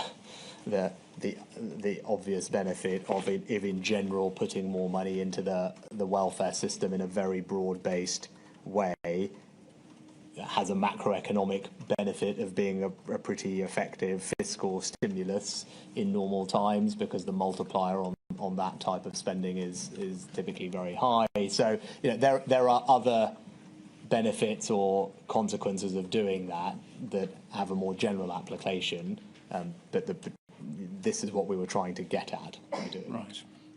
So the objective was to support incomes of those who either lost their job or seen a decline in income as a direct result of the pandemic. That's why it's focused on universal credit, which is a work-related yes. benefit.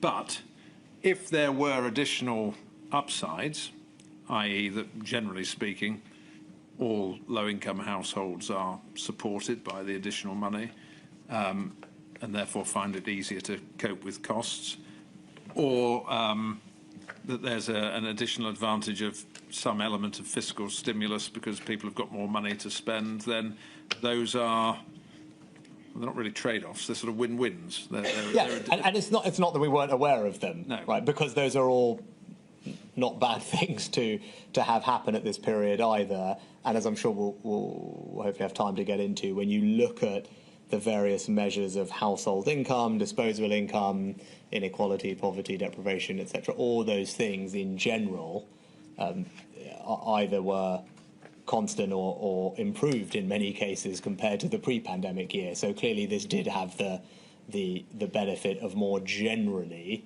supporting lots of vulnerable people, which was something that we obviously knew going into it that it would do. Yeah. So it was nice that it was able to do both things. And I don't want to jump ahead, but you've made a very valid point there about those figures, and we've heard about those statistics in the module. But I suppose again, it left you as Chancellor in a position where ultimately you'd have a hard political choice about not making it permanent. You were giving in these times of crisis, but from your perspective, you always knew you were going to have to take away again, which would have that negative effect on those households. Yes, although at that point that the temporary support ended, but by definition we were trying to time that with the removal of all the things that had created the negative shock in the first place. So we were just back to a status quo ante in some sense. So shock comes, right, that we put support in to help people through the shock, and when you remove the shock, and obviously there's a ramp up which we went into previously, but in general, if we've gone back to a status quo ante world where that shock isn't there, we're not closing businesses down, people can work, everything's opening and recovering, then it's not unreasonable for, in a general sense, for policy to return back to where it was, not least because, as we discussed at the beginning and you just alluded to, all of these things have a fiscal cost. And it was my job to make sure that we could manage that, and obviously that has an impact on future taxes, which I had to deal with, and that I don't think anyone wants to pay a great deal more tax in the back of your head, and there's a limit to how much we can borrow. So all of these things are reasonable things for people to think about as things return to normal. And I don't want to get into the sort of raw politics of it and what lies behind the welfare system, but your position, as you said earlier, you're a fiscal conservative, and your view was we'll give the support while the pandemic was there. When it ends, it will be withdrawn because it's there to support during the pandemic, and we return to normal state. That's very much my approach, and that is what we did, I think, across the suite of interventions, whether it's CJRS, SAYS, we'll get on to loans and grants tomorrow, but actually here, actually slightly kind of different to all the others, where there are no real legacies of the pandemic intervention. This is the one area where there actually is, in a sense, a permanent change, and that was because we're jumping ahead to the ending of this, but whilst the temporary uplift in universal credit ended, what I did at the end was permanently change the way the welfare and tax system interact by changing what's called the UC taper rate. And what that does is essentially reduce the rate at which your benefits are withdrawn as you earn more money. So effectively, it acts like a tax cut for those who are moving into more work from welfare. And that's something that lots of people had called for. I thought that was a sensible thing to do as a permanent change to our tax and welfare system. Obviously, it costs money. That was a decision I made. I think it cost £2 billion or something. And from memory at the time, it helped 2 million people. And that was, as I said, unlike all the others in this area, there was a permanent change to the area of policy. It was not the same as a permanent uplift in universal credit, but it was a change to the universal credit system, but done in a way that particularly increased the incentive and therefore the reward for people who were moving into employment from welfare and making sure that they could keep more of the money that they were earning, which I thought was a good, sensible thing to do. And again, not getting into the sort of the politics of this, but this aligns with what you said earlier about believing in supporting people through jobs and work and employment and providing support in that way. Yes, and particularly as the economy was open and growing, and my general view is, and actually the Prime Minister's view at the end of the day, it was also the Prime Minister's view that, and I believe it, the Prime Minister at the time believed it, I believe it now, actually supporting people into work and giving people the security and dignity of a good job, and then allowing them to keep far more of their hard-earned money rather than the state taking it in taxes is in general a good thing. And the kind of effective tax rate for people who are moving off universal credit into work was quite high. I think it was 60% or higher. Think about that as a marginal tax rate, and it is quite high. And what I was able to do at the end is reduce that somewhat, quite meaningfully, which again supports an objective of helping people into work, which is long-term the best route to financial security for them, and help them help them keep more of their money, move into work, provide financial security and resilience for them and their families, and also hopefully have an impact on reducing poverty levels as well. Well, I think we've dealt with, from your perspective, the policy objective seems to have been clear. Temporary measure aimed at the pandemic will be withdrawn at the end, and then you've talked about the other changes you made. Can I pick up then against that background with the fact that the uplift, or a decision was made that the uplift would not apply to legacy benefit claimants. So it would only apply to working tax credits or universal credit. And can you help us, from your perspective, why that decision was made? Was it made for operational reasons? We've heard a lot about the old IT system, and it took 5 months, I think it was said, to plumb in every year any changes in the levels of benefit, and the whole thing would fall over. Or was it taken not to apply it to legacy benefits because that would be inconsistent with the overall objective, as you've identified it, of the uplift, i.e. to compensate those who were newly unemployed or seen a reduction because of the pandemic? I think first and foremost, it just simply wasn't possible operationally. I think as a again, I can't remember the exact conversations at the time, and we should get into it. Also would not have as cleanly supported the policy objective, but in a sense, we can have that academic discussion and go through why, but it just simply operationally was not doable. And I think you've got evidence from the officials at DWP, and a bit that stood out to me, which I remember. I mean, the whole point about universal credit is this new system. The old system is very creaky, very old, and it's simply not possible, as one of them said. I forget whether it was a DG at DWP or the director of Universal Credit. I think it was Neil Cooling. You had two different ones, but I think one of them said it's just simply not possible to digitally uprate mid-year. But I think that the bit that stood with me from Neil is where he said the risk of system failure was too great to go ahead with a change. That was advice at the time, and there was a risk that benefits just stopped altogether. So that's from the people. Again, this is, I'm not the one on the front line of grappling with these things, and I haven't worked in that department. But the very strong opinion of all the people who have to do this and make sure everyone on those systems gets the support that they're entitled to, were all saying that this simply isn't possible, and you risk trying to do anything here and the whole thing might just collapse entirely. So first and foremost, I just think that they were so unequivocal about that we should get into the policy discussion in a second. I'm very happy to have that, but I think I just would be there was no ambiguity. It wasn't if you're happy to take some risk, maybe it's fine, and it's a risk judgment. It was pretty binary. It was, you cannot do this, it won't work, we can't do it. If you try and make it happen, the thing will most likely just completely collapse. That was very much my recollection of it at the time, and rereading the evidence from everyone and the advice.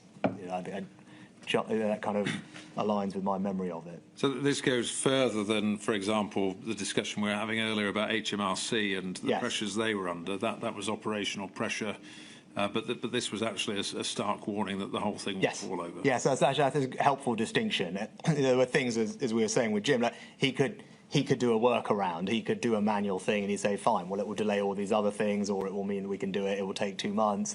There was none of those things, I don't think, that we've discussed were the whole thing will collapse, or it's just simply not possible. This was in that category. And I think that was a consistent view from the ministers who were there, with Will Quince and Therese Coffey. I think agree with that view. Obviously, they were best placed, not me, to diligence that view, but that was very much the consistent view across DWP amongst the officials and the ministers. And what about a helpful distinction that you've made between some of the HMRC operational things, which are, as I said, as you highlighted rightly, are different. Yeah. Sorry, I didn't mean to talk across you. No, sorry. And so far as the policy debate, if you like, about whether providing the uplift to claimants of legacy benefits was consistent with the policy, where did you stand on that? Yeah, I think, as I said, it's important that this is a theoretical debate, because it, in any case, is not doable. But I think from a policy perspective, there's a number of reasons why targeting these legacy benefits was not in keeping with the main policy objective. I mean, first and foremost was the majority of the claimants, for example, on employment and support allowance, were not required to carry out work, or they didn't have work requirements built into their eligibility. So, by definition, the income, you might suffer a drop in income or not be able to do income. It was irrelevant to your benefit eligibility and what you would receive. And I think child tax credits, by definition, were not working enough to qualify for working tax credits again. So that would be in that category. I think your expert, Dr. Brewer, talked about some of the other legacy benefits in there. I think maybe carers allowance and PIP, but please bear with me, because my memory of each precise benefit at the time might not be precise. But I think he also said many of those legacy benefits were not, were not designed to provide income protection when people lost hours or work. That they were there regardless of that, which is why they didn't meet the policy objective. And that, I think, is first and foremost the reason. I think secondly, because by definition they were legacy benefits and they were quite old, anyone who was new to the welfare system and therefore directly impacted by the pandemic in that sense would be on the universal credit system. They wouldn't be going on to these legacy benefits, right? The people on these systems would have been there for a while, whereas anyone newly affected by the pandemic would go on to universal credit. They wouldn't come to these benefits, so you wouldn't be capturing anyone directly newly affected who's moved on to welfare. And then probably the last couple of things are, it was always possible for people, if they wanted to, to move on to universal credit if they so chose. Now, people will say, well, they might be worse off. And for some people, that might have been true, for sure. But I think the numbers at the time were, for the vast majority, maybe as much as 70%, I think, as someone has put in the evidence, it would have been actually financially better off had they made the move. Now, that was never an explicit policy objective of any of this, but it was just something to know that for at least 70% of people on legacy benefits would be better off going on to UC anyway. So that was available for them. And maybe, I mean, lastly, I think in the budget, again, not that this was particularly relevant, but for this conversation, but just context, legacy benefits had been frozen from memory for 4 or 5 years, and the spring budget, that budget that I did in 2020, I think we uprated them in line with inflation and removed the benefits free. So they were actually getting an uplift for the first time in some time, as compared to the last few years as well. So those are a range of reasons why it didn't, as I said, fully align with the policy objective, or there was a mitigation that was in place that may have helped. Okay. Well, thank you for that full answer. But so it comes back to this: you couldn't do it anyway, even if you'd have wanted to. But if you had been able to operationally, those are all reasons why it didn't align with the policy objective. Thinking about the most vulnerable, economically and otherwise vulnerable, do you accept the counterpoint that, particularly those in receipt of disability benefits, PIP payments and others, that by not applying the uplift to legacy benefits, they were disproportionately going to be impacted, disabled people in particular? Well, I think there was some gateway that had prevented previously disability claimants from transitioning onto UC. That was removed at some point, so that again for those group of legacy benefits would enable them to move on to UC.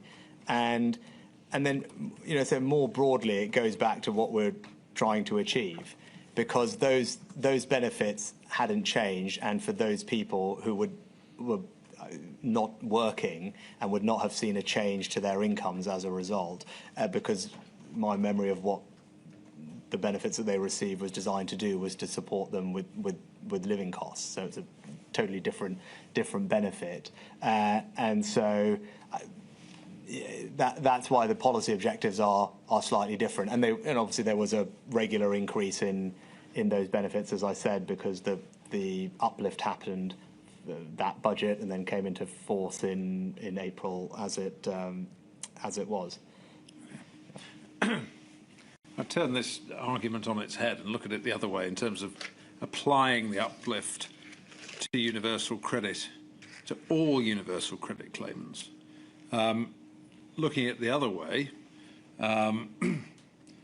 with public money in mind, did it mean that some people were getting an uplift that they were not intended to receive, if it was intended to be applied to those who were new claimants and or had seen a drop in income? In other words, those who've been claiming universal credit for some time.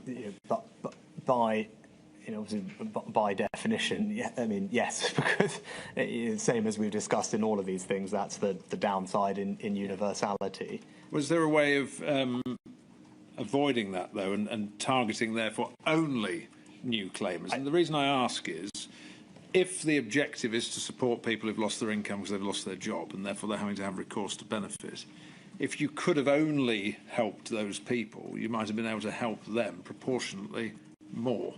But you have to remember, it's not as simple as that, because as well as brand new people coming onto the system, there's also people who are already on the system whose hours are reduced as a result of the pandemic that would still fall into that same category.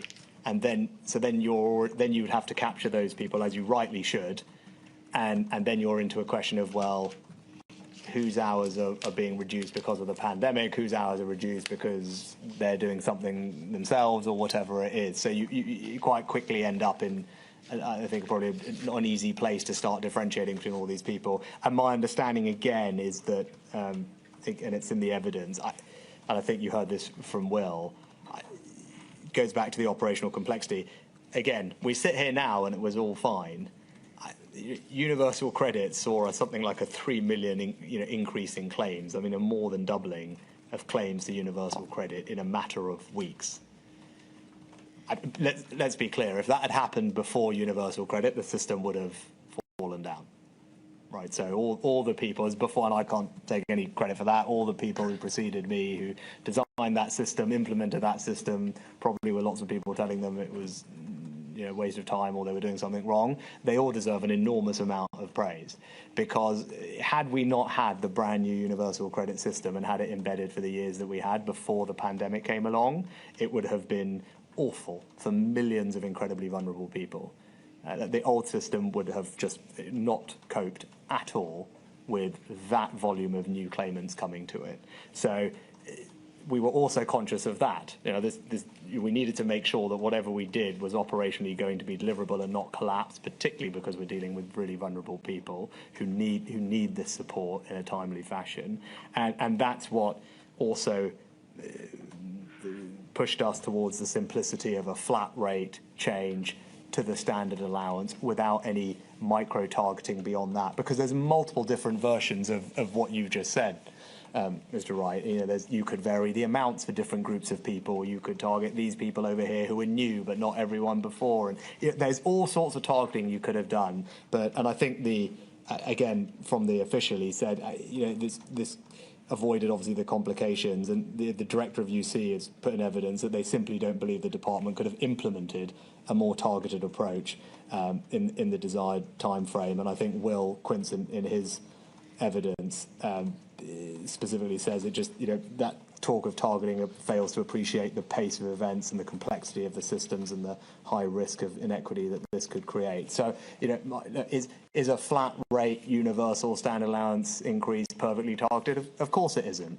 But for delivering what we needed it to do, being able to be done without collapsing the system, and to be able to be communicated very simply with that universality to provide a broader reassurance to a very vulnerable group of people and provide those broader benefits that we talked about, I thought it was a sensible and right policy to pursue. So we're seeing the same sort of problems across all of the three big, simple interventions, if you like, job retention scheme, self-employed scheme, uplift, which is that targeting sounds great, but when you start to try and do it, you either have hard edges, cliff edges that leave lots of people shouting, what about me?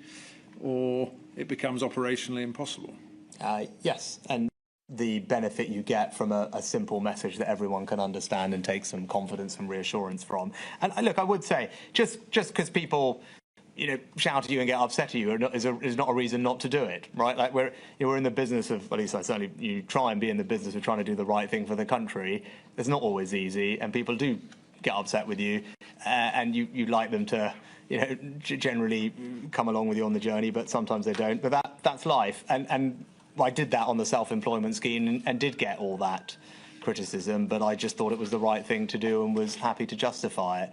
And similarly, when I had that budget in spring 21 and raised taxes to start paying back this money again, I did it because it was the right thing to do, and of course people were upset about that. So just that in and of itself is not a great reason. But let's be honest, we're talking about politics, and people are responsive to public opinion, so we should be conscious about that. And recommendations and other things have to be, I think, realistic about what is possible and what is not. And it also goes to what you were saying before. It is not as easy to withdraw these things. It's all very well putting them in place. When you say, okay, that temporary thing is finished and now we're not going to do this anymore, or now we have to start paying it back, it's not as if everyone says, well, you know what, you did tell us that and it's all fine. Of course they don't, right? And you wish it was so. But that said, like on this particular thing, I actually think there wasn't an appropriate targeting that could have been done. It wasn't that people would have been upset with you or not. I just didn't think it was the right thing to do for what this intervention was, or it would have risked an enormous amount of complexity, which would have then undermined the policy objective. I'm going to come on now to look at the extension. Yes, because just before that, Mr. Wright, I just want to finish off on legacy, because obviously we're forward looking as well. I know, obviously, Milady, and you all want to think about forward. On this debate on the legacy, in any case, is one where it is firmly in the rear-view mirror, because the transition, I think, will be completed by next spring from memory. So, this is one where, look, I did what I did, and together with the other ministers will take responsibility and accountability for that. It wasn't possible in any case. So I don't think there's, it said there's an academic discussion, but this thankfully won't be relevant in the future if it ever comes up again, because everyone will be on the universal credit system. Yeah, with its enhanced IT capability. And we now know it can cope with something that is, as I said, I'm glad I remember that, because I really would say all the people who did that deserve a lot of thanks, because it was, I think it went from 2.5 million claimants to 5.7, 5.8 in a matter of weeks. I've never, this is going back to our previous thing. We've got 3 million people claiming for SAYS. We've got 1 million businesses, 10 million people at HMRC. We've got an extra, 3+ million people accessing the universal credit system. These are huge numbers that we're talking about, and happening in days and weeks.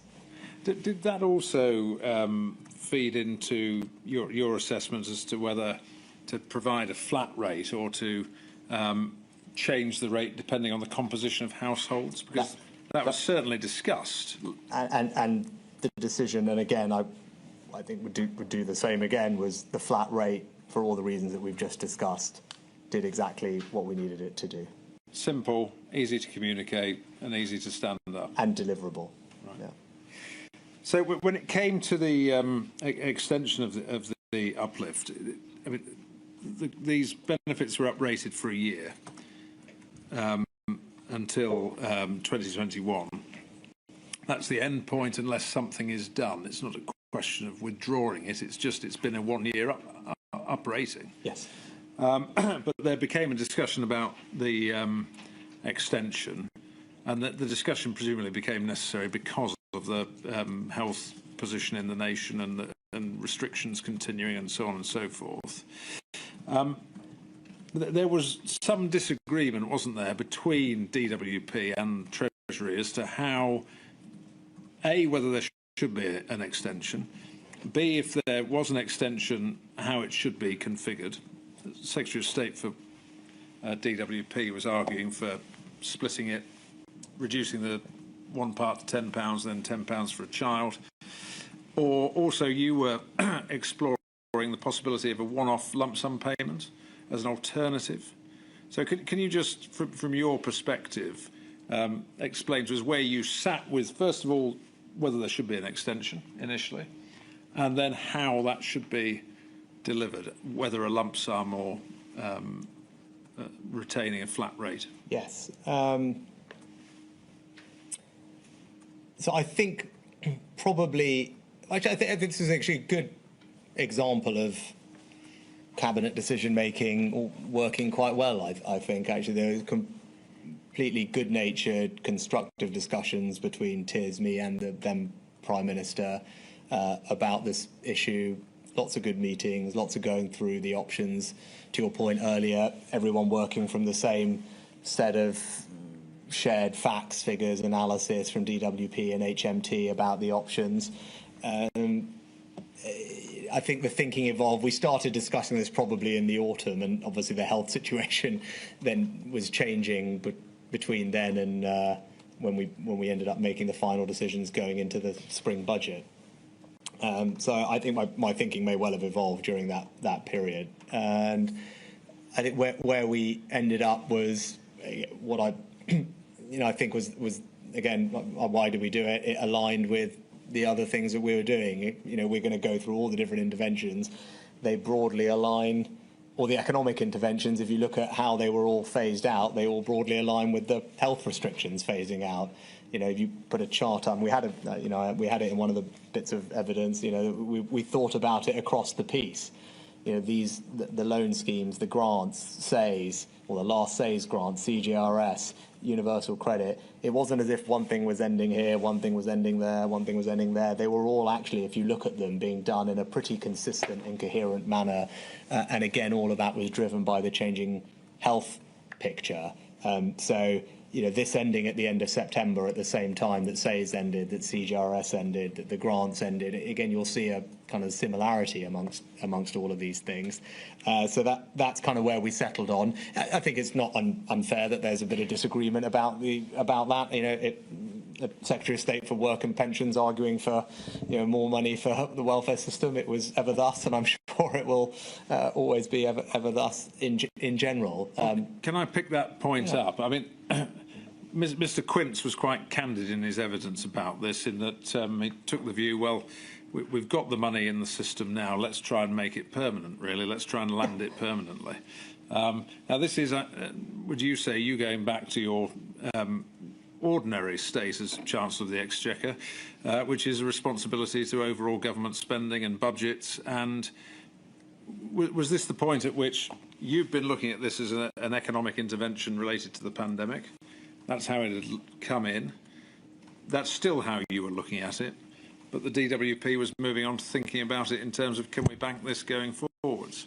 I think Will, if you asked him, would probably not disagree with your characterisation of it. And I think if you look at his evidence, you know, I think he said, I can't say I disagree with the final decision made by the Chancellor, competing fiscal priorities, complex trade-offs. You know, totally reasonable for him to make the case. And at the end of the day, you know, the Secretary of State, myself, the PM, we sat through, actually very constructively went through the options, settled on the extension. The one-off payment was for working tax credits because it could only operationally be done that way, the way that system worked. It was either a one-off payment or 12 months from memory. There's a debate amongst the people that spend time on this about one-off, whether large lump sum payments are necessarily great or not great for people. Just jumping in there, I think the Treasury was really saying to the DWP, you were pointing out to them, there's actually some evidence the other way that people cope perfectly well with lump sum payments. I think there's a reasonable debate about that amongst people. In the end, I'm not sure it was ever whether it was possible or not for universal credit. I don't know. It might have been, but it was also we did do the 6 months. I think that's fine. For working tax credits, it had to be done in that way because the system is not able to do 6 months worth of payments. So we did it that way for working tax credits. It was an operationally driven decision rather than a policy decision. And if we did have the choice in universal credit, which I can't remember, we clearly decided to do it 6 months. And so that was, you know, that's where we settled. As I said, I think it was entirely reasonable given everything else we were doing. And then, as we discussed earlier, what happened at the end of that was a permanent change to the universal credit system, which made it more generous as people moved into employment and worked, and essentially, you said, reduced the tax rate on them for working more. Can I just pick up the point about lump sum payments in the context of legacy benefits? Accepting what you've said about, for operational reasons, you just couldn't deliver the uplift to legacy benefits. We now moved on quite a long time in the pandemic, by the time of the extension. Had other work been done to see whether it would be, or an uplift to legacy benefits would be deliverable, payable by lump sum, if the policy objective had shifted, so that you could do something about that? I can't recall. I remember early in the pandemic, it was certainly the case, and I think you've had evidence on this point, that it simply wasn't possible to do one-off payments for legacy benefits. I think the quote in the evidence is, you know, that they'd never tested the emergency payments system at that scale, and that they would need at least 6 months to go through all of that. And I don't recall, you know, when that work started. Given all the other demands on DWP's time, I'm not sure where that was. Thankfully, it was in place by the time of spring 2022, when we were responding to the energy bill shock, and we were able to use that new emergency payment system that had at that point been improved, or whatever it was that needed to happen to it, so we could use it to deliver effective lump sum payments.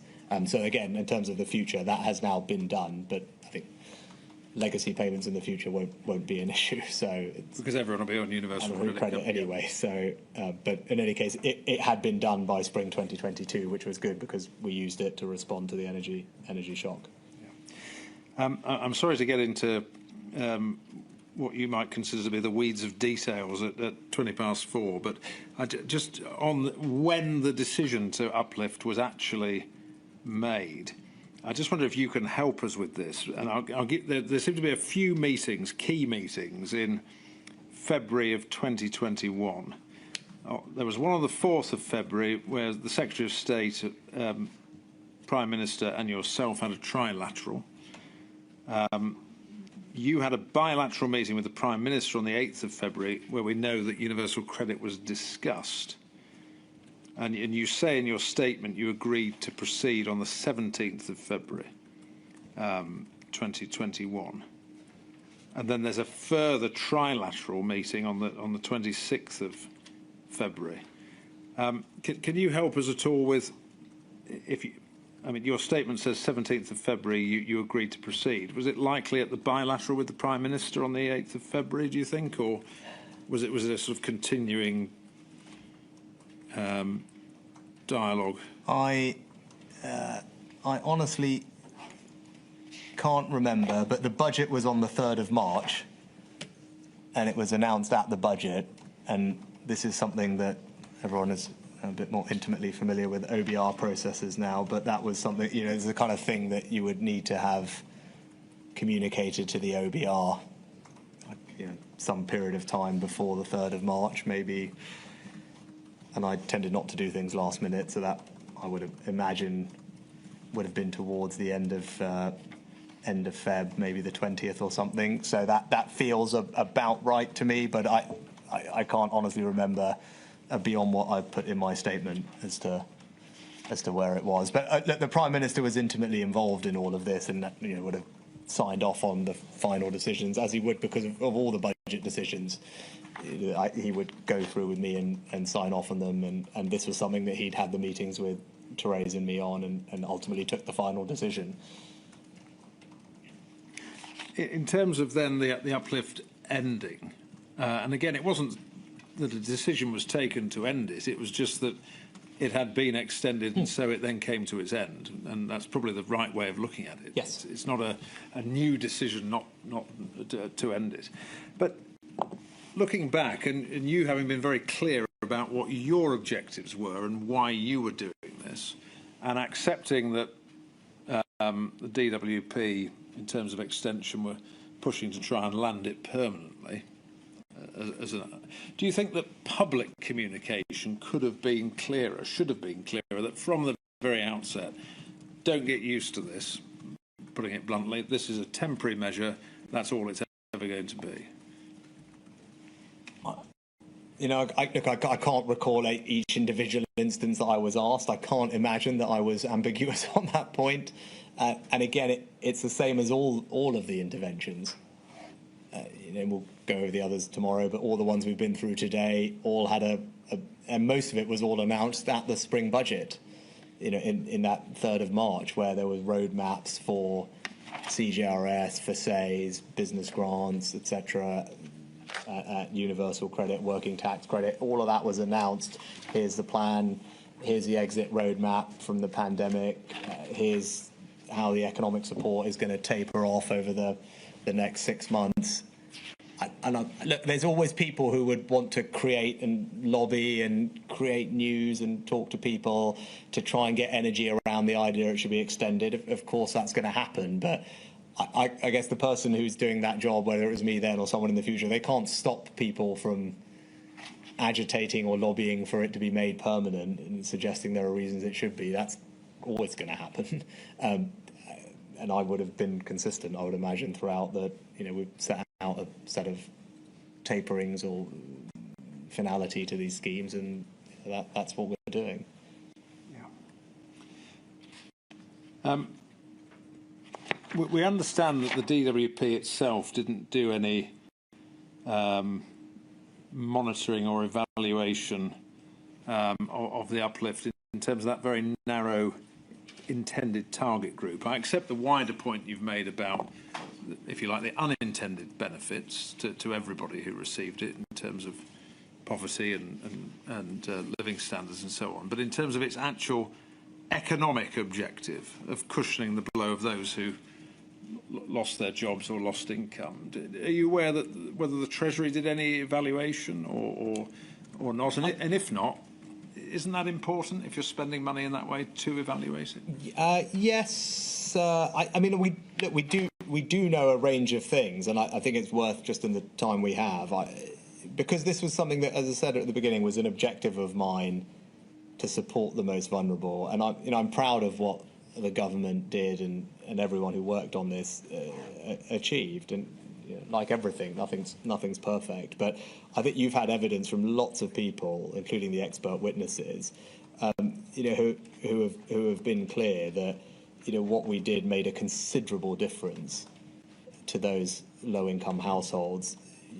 So much so that, according to Dr. Brewer, deprivation and poverty didn't actually seem to increase during this period, which is surprising given the economic turmoil, and actually the official data shows that the proportion of households living in relative poverty actually fell from 22% to 20% during this period of time. The number of children in poverty fell, according to the Child Poverty Action Group, and some of the academic research that has been done by Blundell and others showed that income inequality fell during the pandemic. And then DWP do a survey, the HBAI survey, the Households Below Average Income survey, and we have some data from that which shows that the proportion of people facing food insecurity was lower in this pandemic year than it was the year before. Disposable incomes of the poorest fifth were higher, and actually material deprivation, because you've talked about costs previously as well, were lower. So even if there wasn't a formal DWP evaluation done, which obviously question for them, and maybe it can be done, there's an enormous amount of official data, academic research, survey data, and the Treasury published distribution analysis at all the events showing all these things that I've described, demonstrating that in aggregate the policy objectives supporting the most vulnerable people in society, by and large, did a good job of delivering on that, and all the data that I've just been through would demonstrate that. I swear by the Gita that the evidence I shall give shall be the truth, the whole truth, and nothing but the truth. Thank you, I'm sorry we had to call you back, Mr. Sunak, because you'll appreciate you were indispensable to this module. That's quite all right, milady. Thank you for having me.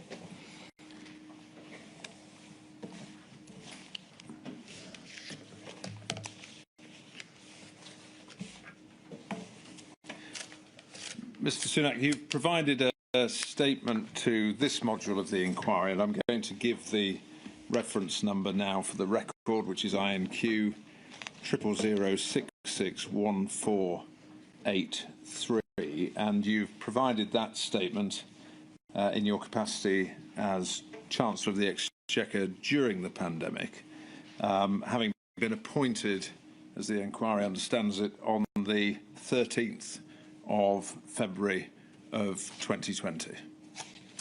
Yes, that is right. And good morning, Mr. Wright. Good morning, milady. Thank you for the opportunity to provide evidence today. Of course, this is all about making sure that we can be better prepared for any future pandemic, and I look forward to providing evidence in the spirit of constructive candour, as I enjoyed doing last time around. But before we begin, I would like to extend my condolences to all those families who lost their loved ones during COVID, remembering those we lost and all those who suffered should, of course, be the starting point for all these discussions. Before we move on to the detailed questions, Mr. Wright, if I may, I'd like to put on record my thanks and my deep gratitude to the teams at the Treasury, HMRC, and indeed all the departments that worked to devise and then deliver all the economic support programmes that were put in place.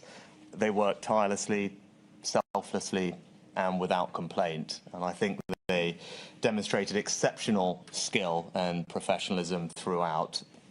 It was, to me, a very fine example of public service, and I felt personally very fortunate to have both their advice and their support during what was an incredibly difficult time for the country. Thank you very much, Mr. Sunak. On the subject of constructive dialogue and looking ahead, the terms of reference for this inquiry require the inquiry to identify lessons to be learned, to inform preparations for future pandemics across the United Kingdom. And so in each area of questioning, I want to very much focus on your reflections and lessons learned from both what went well, and that's important, and where you think a different approach might be beneficial in a future potential emergency. And over the last 4 weeks, the inquiry has heard a lot of evidence about what has happened during the economic response and received a lot of statements addressing that in detail. And so I don't just want to ask you questions about what could or should be done next time, if there is a next time, but how, from a practical perspective, that might be achieved. Bearing in mind it's easy to say, well, you could do this or do that, but the real question is, how do you actually make that happen? Can I, to assist you, Mr. Sunak, and those following your evidence, just set out the basic structure that I'm going to follow in my questioning, so you know the order in which we're going to deal with the subjects, and we will work through these in the course of the 6 sessions of evidence that we have with you. So first, I'm going to examine preparedness as part of the initial response, look at the scale and nature of the shock, the economic shock that the country was facing, then look at some systemic and structural issues in terms of decision-making and delivery. I'd then like to move on to funding, and in particular funding for the devolved administrations. And then to explore the policy response, looking at, in particular, the coronavirus job retention scheme, first of all, then the self-employed income support scheme, then Kickstart, then the uplifts to both universal credit and working tax credit, then the uplifts to both universal credit and working tax credit, then examining the statutory sick pay rebate scheme,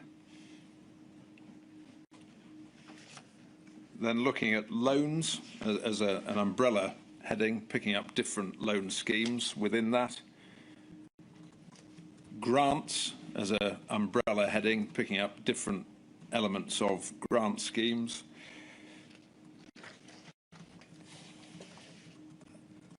and then I'd like to ask you some questions, Mr. Sunak, about access by the voluntary community and social enterprise,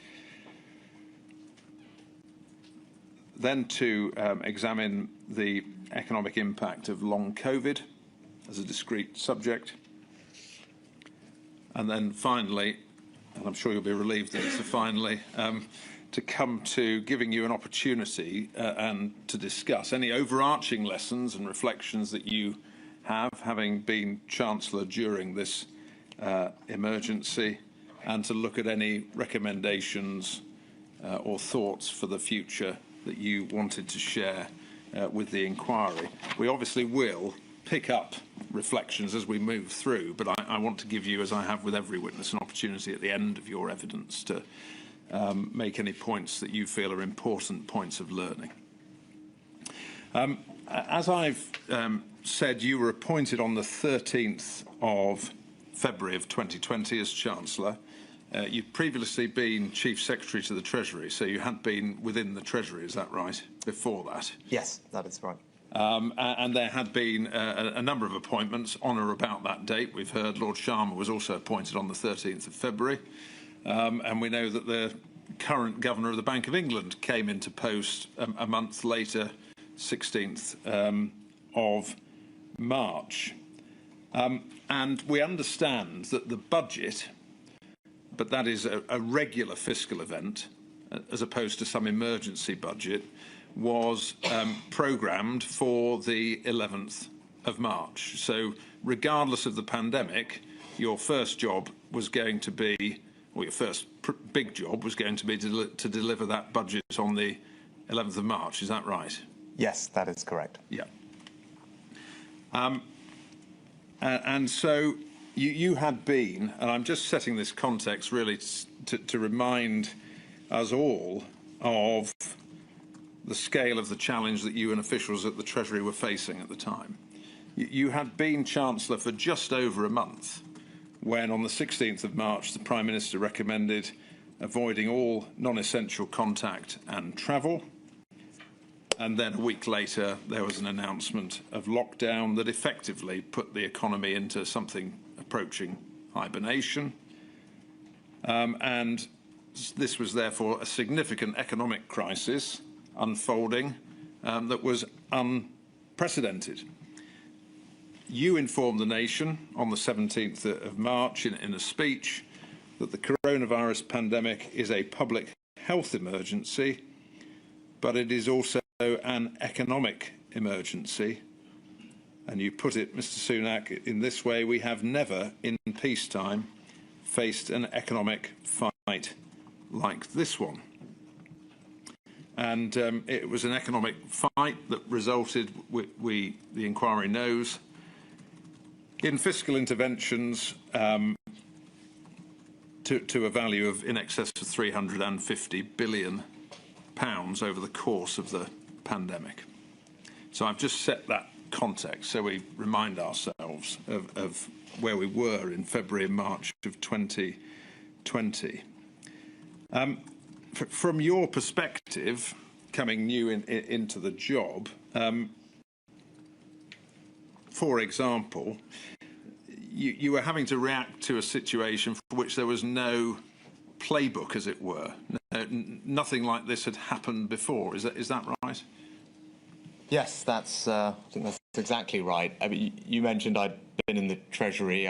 I'd been appointed Chief Secretary to the Treasury the previous July, so not a huge amount of time in that context. I was obviously very new to senior government, and then it was a surprise to be made Chancellor in the middle of February, and at that point I inherited a budget date which had been previously set, that the government had announced and was being worked towards. So my immediate job was to put together a budget in the space of a few weeks, which in ordinary course I think would probably be what you would imagine to be the most difficult job you'd ever have to do as Chancellor. As it turned out, that was really one of the easier things I had to do, given what then unfolded over the next few days, weeks, months. And at that moment, things were moving very quickly. So even during the budget preparations, it was clear that what was happening with the pandemic was escalating. And so I wouldn't say we necessarily rewrote the budget, but as well as the regular budget that we had planned, what we then ended up having to do midway through that prep was to deliver a set of COVID-specific responses in that budget, which I'm sure we can go through. So the budget itself was almost a budget that delivered largely what was in the 2019 manifesto from an economic perspective, but then also had a set of interventions specifically designed to deal with the pandemic as we imagined it would be at that moment. Obviously, we had to build on those pretty considerably and quickly thereafter. So, all that is to say, already the budget contained some things, and then we iterated very quickly thereafter. And to your point, there wasn't a toolkit. No. There was not a playbook that you could pull off the shelf that said, well, this is how you tend to deal with pandemics in the same way that you somewhat have with other economic shocks or financial shocks. So you did have to draw on some things that we had done in the past, and we'll get into that with the specific interventions, but largely listen to the health and medical advice as to what was likely to happen, and then do the best you could at designing economic interventions which would help support the country through that period. Yeah, I mean, these may not be the words you'd use to describe it, but we heard from Sir Charles Roxburgh, who kept a diary, and caveating that in that it was a personal diary that he shared with the inquiry. The way he put it in an entry on the 17th of March was, from his perspective as one of your senior officials looking at what you had to do, he wrote down that you were in a position of having to pull a rabbit out of a hat, is effectively how he was looking at things in terms of the situation in which you found yourself. And really building on that, a lot of the schemes, and we're talking here about fundamental, significant schemes like the coronavirus job retention scheme. As you said, there was no playbook. You were having to devise those at speed. We heard from Dr. Loynig, an advisor, about 55 hours of time to conceptualise and announce the furlough scheme as it became known. And what sort of pressure did that place you and your officials under in terms of the need to deliver at speed? I think taking a step back, and maybe actually slightly going back to your previous question, I think there was just an enormous amount of uncertainty. I think that was the number one challenge. We were dealing with something that no one had dealt with before, and there was uncertainty about the scale, the potential duration, the behavioural response, and the wider macroeconomic impact of all of this, both from the MPIs and then how the economy would respond. And that's what made it so tricky in terms of figuring out what to do. And as then you just said, I think speed was paramount, because one thing that was crystal clear that this was happening very quickly and was about to have an extraordinary impact very fast on millions of people, their livelihoods, and millions of businesses as well. So not only are you trying to do things that have never been done before, you have to do them as fast as you humanly can, and that's why at the opening of my evidence I did want to put on record my thanks, because as I felt I was new to the job, I was new to being in cabinet, having a job like this, and then having obviously to deal with something like this and do the best job you could for the country. Having the support, the advice of people around you who were working incredibly hard at particularly those first few weeks, was something that will stay with me for the rest of my professional life. It was an extraordinary effort by a whole number of people, trying to serve the country in the best way they thought they could. And maybe if it's helpful, I can talk a little bit about what we were trying to solve for. So when we were sitting there in these meetings, and you probably heard a little bit about this from Charles's evidence, our understanding of what the virus would do, or the impact it would have on the economy, what we did know is what we were trying to prevent, and that was what we call economic scarring. We knew that there was going to be an economic shock. Our understanding was that it would be temporary. I think our understanding at the beginning was that it would last several weeks to a few months, and what we were focused on doing is making sure that the temporary shock did not have long-term serious economic consequences, and that's what the term economic scarring means. And there are various transmission mechanisms for economic scarring: damage to aggregate labour supply, damage to the capital stock, damage to what we call total factor productivity, which is how you knit things together and create things out of them. And so, that was what we were trying to do, and I think that was the right set of objectives. And then you talked about the how, and earlier on, that then led to a few things that we were designing schemes and designing economic policy to deliver in terms of outcomes that we could be measured against. And the first was to prevent unemployment and protect living standards. I don't want to cut you off, but I am going to come on to those priorities shortly. I just, at the moment, if we could, and if I don't keep this promise, you can haul me up about it, but we will come on to that very soon. Just before we get there, just going back to this point about speed and there being no playbook, you referred to that. In ordinary times, if we're talking about governance in ordinary steady state, things like the CGRS, schemes like that, would have taken months to work up, to consult upon, to implement in ordinary government proceedings. How important was it, did you think? Yes, there was no playbook, so you couldn't dust it off and say, what do we do in this situation?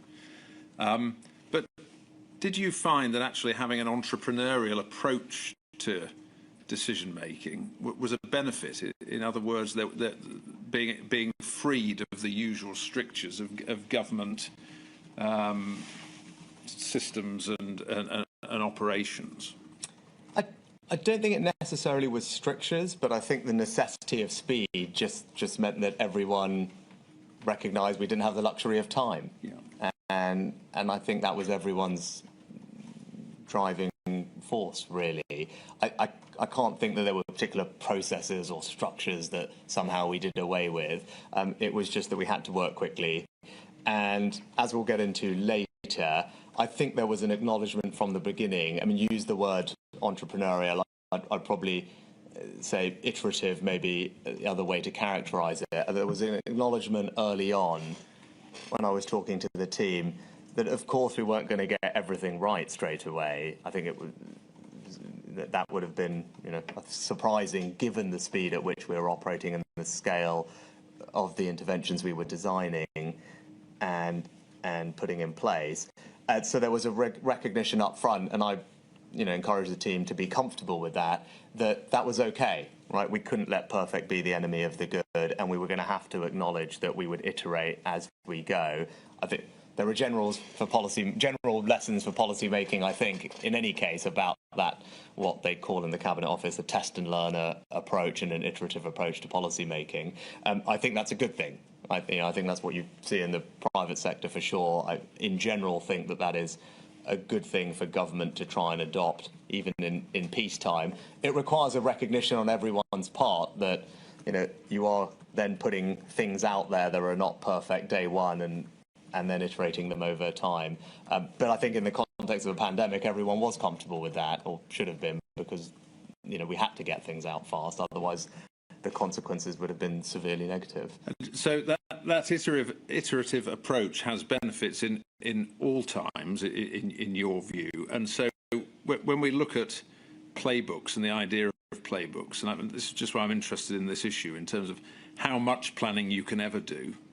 You don't want to plan to the point where you lose the ability to be agile and to react to what's going on. In other words, that you just follow line 1, line 2, line 3. You've got to still be reactive. Yeah, and I've followed some of the evidence that you've had during this module, and I think this is a really interesting question. To what extent should we come out of this saying, here's the playbook for next time? And I probably, and again, we'll get into it in detail when we go through the individual interventions, my overarching reflection would be we have learnt an enormous amount having been through this once, and we have a set of tools that we developed, we iterated, and no doubt can be improved in the future. But I would slightly guard against the idea that whatever happens next time, you can pull something off the shelf and, as you said, just kind of go, right, line 1, line 2, plug it into a machine and off you go. Each economic shock, each economic crisis is going to be slightly different, and it's important for policymakers at that moment to be agile and responsive to the situation they face. and not be so mechanically thinking, okay, well, just because we did this last time, it's the right thing to do in exactly the same way. So I think you used the word agility. I think that's right. It's just responsiveness to the situation you face, having the agility to respond to it, to be flexible, but also then to acknowledge, even next time, a willingness to be able to iterate as you go, would be my takeaways. Having said that, all of that will be benefited from the fact that we have now developed a whole new set of tools this time around, building on some tools that we had previously, and that will help. Yeah, we heard some evidence from Dr. Loynig, who his stark evidence was, he was anti-planning, but actually in questioning, I think where he landed was that you can build the architecture now, you can put in place the delivery mechanisms, or you can get the data streams sorted out, you can do that sort of planning, but then you need to also retain agility in terms of reacting to the particular shock. And is that more or less where you... I would broadly agree with that characterisation. Yeah, okay. So that was... you had to be agile, you had to be iterative, because you didn't have a playbook and there weren't these structures. So that's the starting point. Moving on then to the scale and nature of the shock, and when we've discussed that, then we'll come on to the point you were making about what you were trying to do, what you were thinking about. But in terms of this pandemic, this wasn't a shock, and Andrew Bailey spoke about this, that arose in the economic system or in the global financial markets. This was a health crisis that then had a knock-on effect in terms of an economic shock. Is that right? Yes, that's right. I think normally when you're responding to an economic shock, part of your job is to try and stimulate economic activity. Here we had the almost reverse situation where the government was deliberately suppressing economic activity. So this is why it was unprecedented, at least for modern policymakers, to have to grapple with and to figure out what the right set of economic interventions would be in that context. And how important did you consider it to be to really understand in the Treasury the nature of the shock and the extent to which it was a supply-side shock and it was affecting global supply chains, or a demand shock, or the interrelationship between those things? No, that's exactly what we tried to do, and you'll see it in my evidence and indeed in my evidence in the previous module too.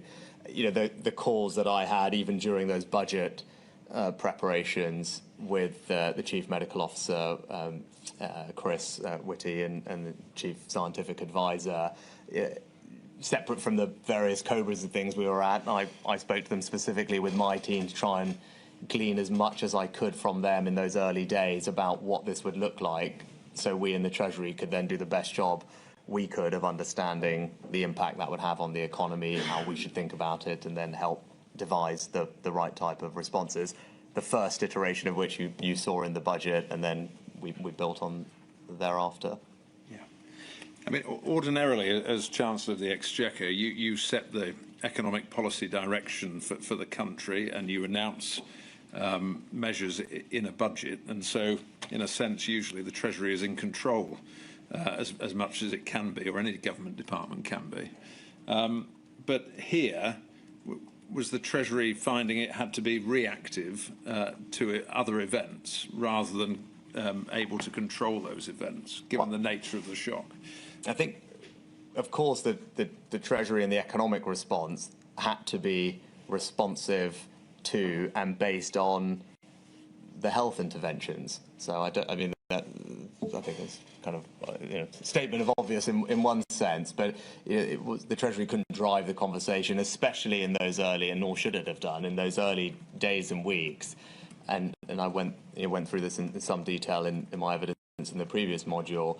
My strong recollection of that period is largely the response being led by the Department for Health, together with the medical and scientific advisors, and us largely, following the advice that they were putting in front of ministers and the Prime Minister. And then obviously the economic policy response would be would be based on that. And as that changed, then we had to change the economic response or anticipate where it might go. And that's really what I'm coming to, in that we know from all the other evidence the inquiry's heard how rapidly the health position was changing. Yes.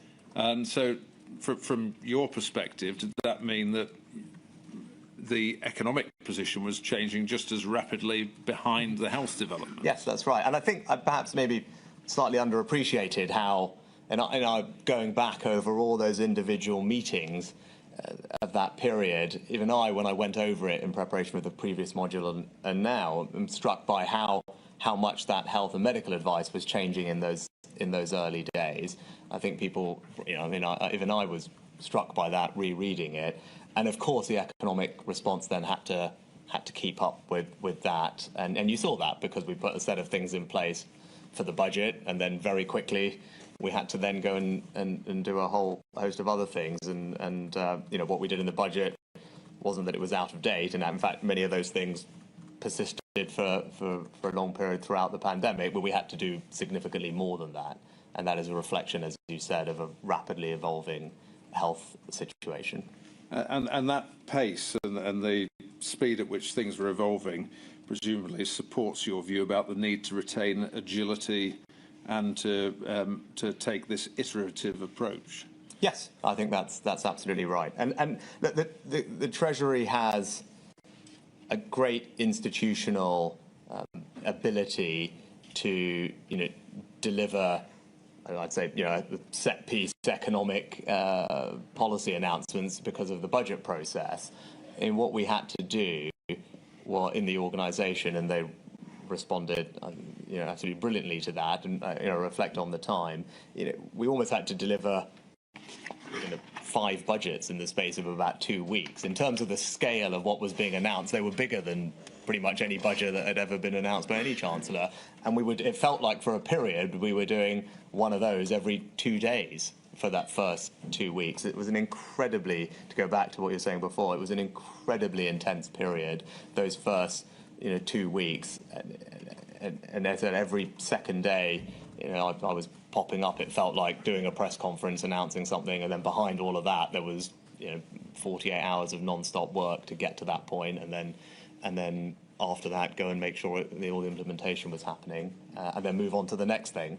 I think that probably looking back at it, slightly benefited from the fact that there wasn't really time to panic. There wasn't really time to worry. You just, certainly my approach to it individually was you just had to focus on the problem in front of you, run at it, solve it best you could, get on to the next one, and just keep going and not let it consume you. But the organisation, as I said, responded exceptionally well in those early couple of weeks. And probably the other thing to say is, we were all new to working from home at that point, right? I think people forget. I think Charles in his evidence made an observation about that, and it's a small point, but we were not set up with all the things like Teams and everything else. There wasn't, I think, even the right set of plug sockets. I think Charles mentioned in the Chancellor's meeting room in number 11 Downing Street, which no is telephone socket. That was it. That's which right. Is why there's we were kind of crowding around the kind of almost sitting room because that was where you could plug in all the various things and have a conference call, and that was what it was like in those first couple of days. So I think,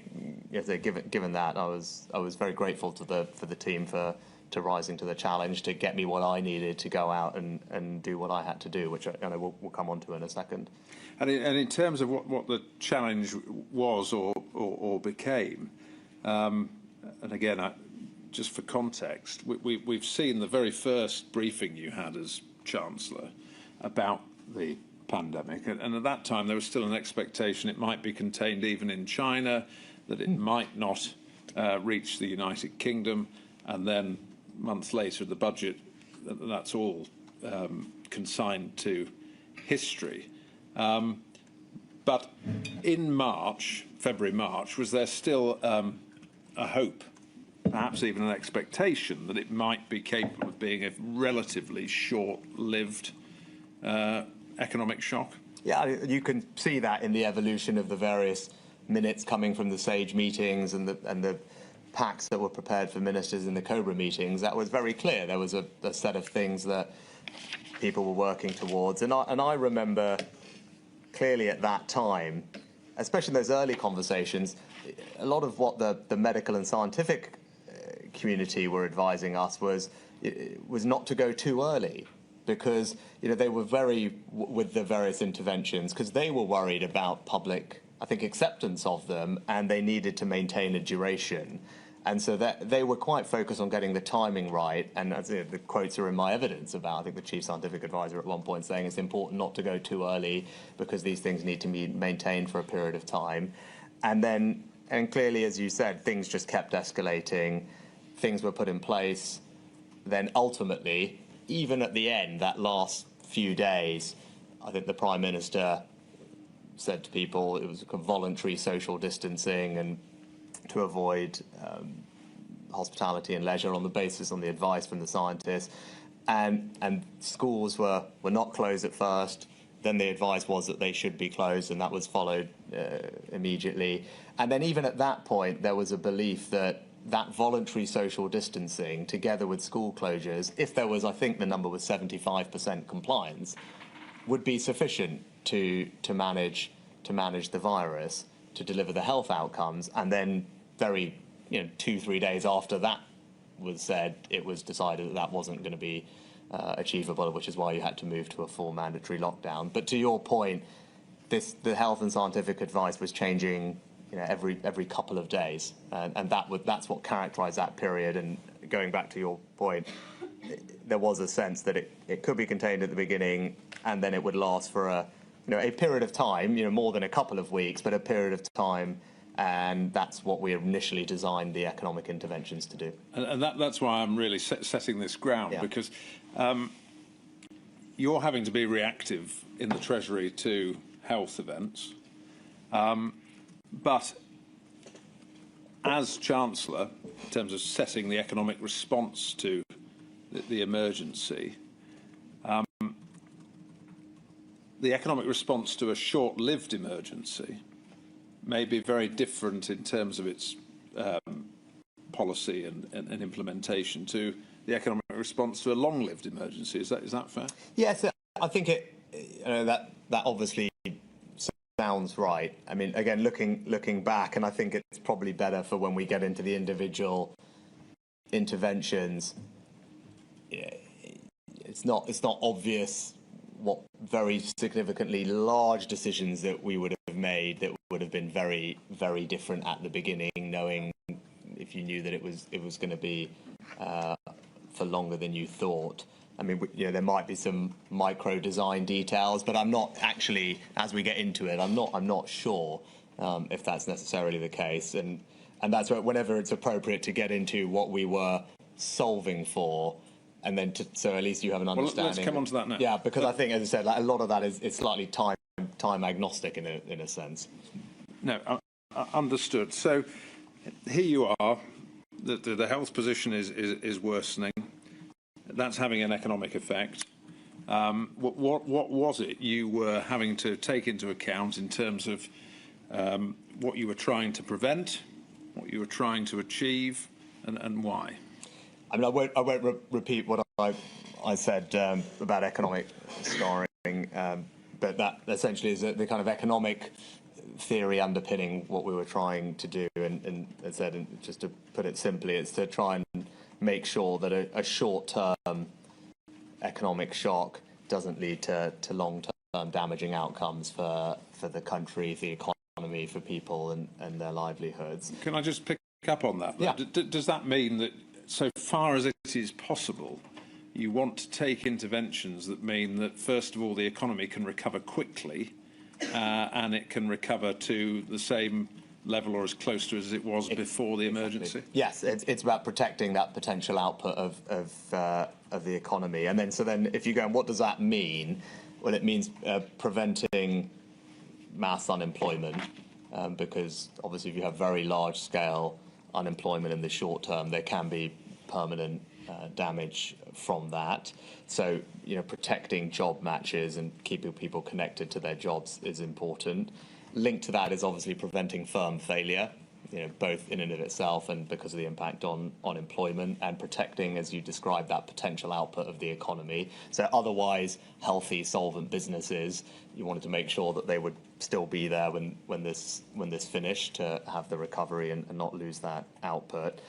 We always had a strong eye on the most vulnerable. We knew this was going to be an incredibly serious event for the country, and you always want to make sure, I certainly wanted to make sure, and the team knew this, that the most vulnerable in society, that we were making sure that we had an eye on what was happening to them and could support them as appropriate. And then you also wanted to design things that would allow economic activity to recover when appropriate, because long-term economic growth is a function of the efficient allocation of resources in an economy, and what you needed to allow happen at the appropriate moment was for those normal forces to be able to resume. It's not good long-term for an economy, for things to carry on in an artificial state.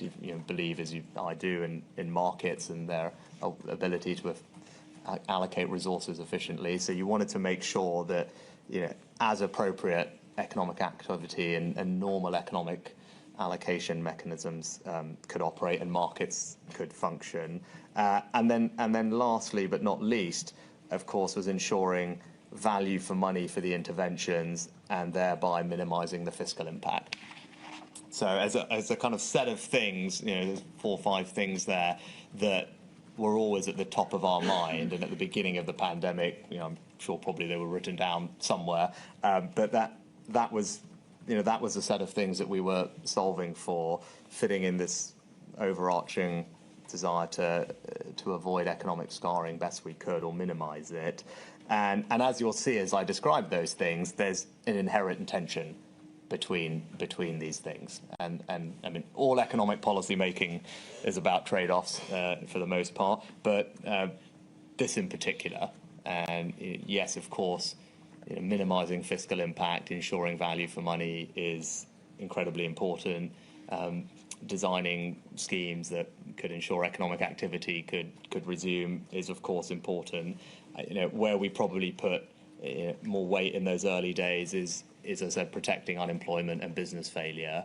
And there's, as we'll go through, there's an inherent tension between these things. And part of my job was to make decisions on where to design policies, which things to weight more or less at any given moment in time. And again, there's not a perfect science to that. That's a judgment, and those are judgments that I made on a regular basis throughout the pandemic. But as to give people, like I said, an overarching sense of what we were aiming for, what our economic objectives were, those were the economic objectives that as they were important to me throughout. Yeah. And maybe one other point I'd make is that those are all the very practical, measurable economic outcomes. I probably underestimated it at the time, but I had a sense of it, but it became clearer over time. I think there's also an incredibly important job for leaders in a situation like this to provide reassurance, and particularly in the sphere of economic policy. I think one of your expert witnesses, Professor Brewer, I thought made an astute comment about that modern economy, modern society depends, I think he said, enormously on confidence. And uncertainty is a dangerous thing, he said. I think in a crisis like this, there was an enormous amount of anxiety, and rightly so. I think people feared for their jobs, their livelihoods, their families, alongside the health anxieties they had.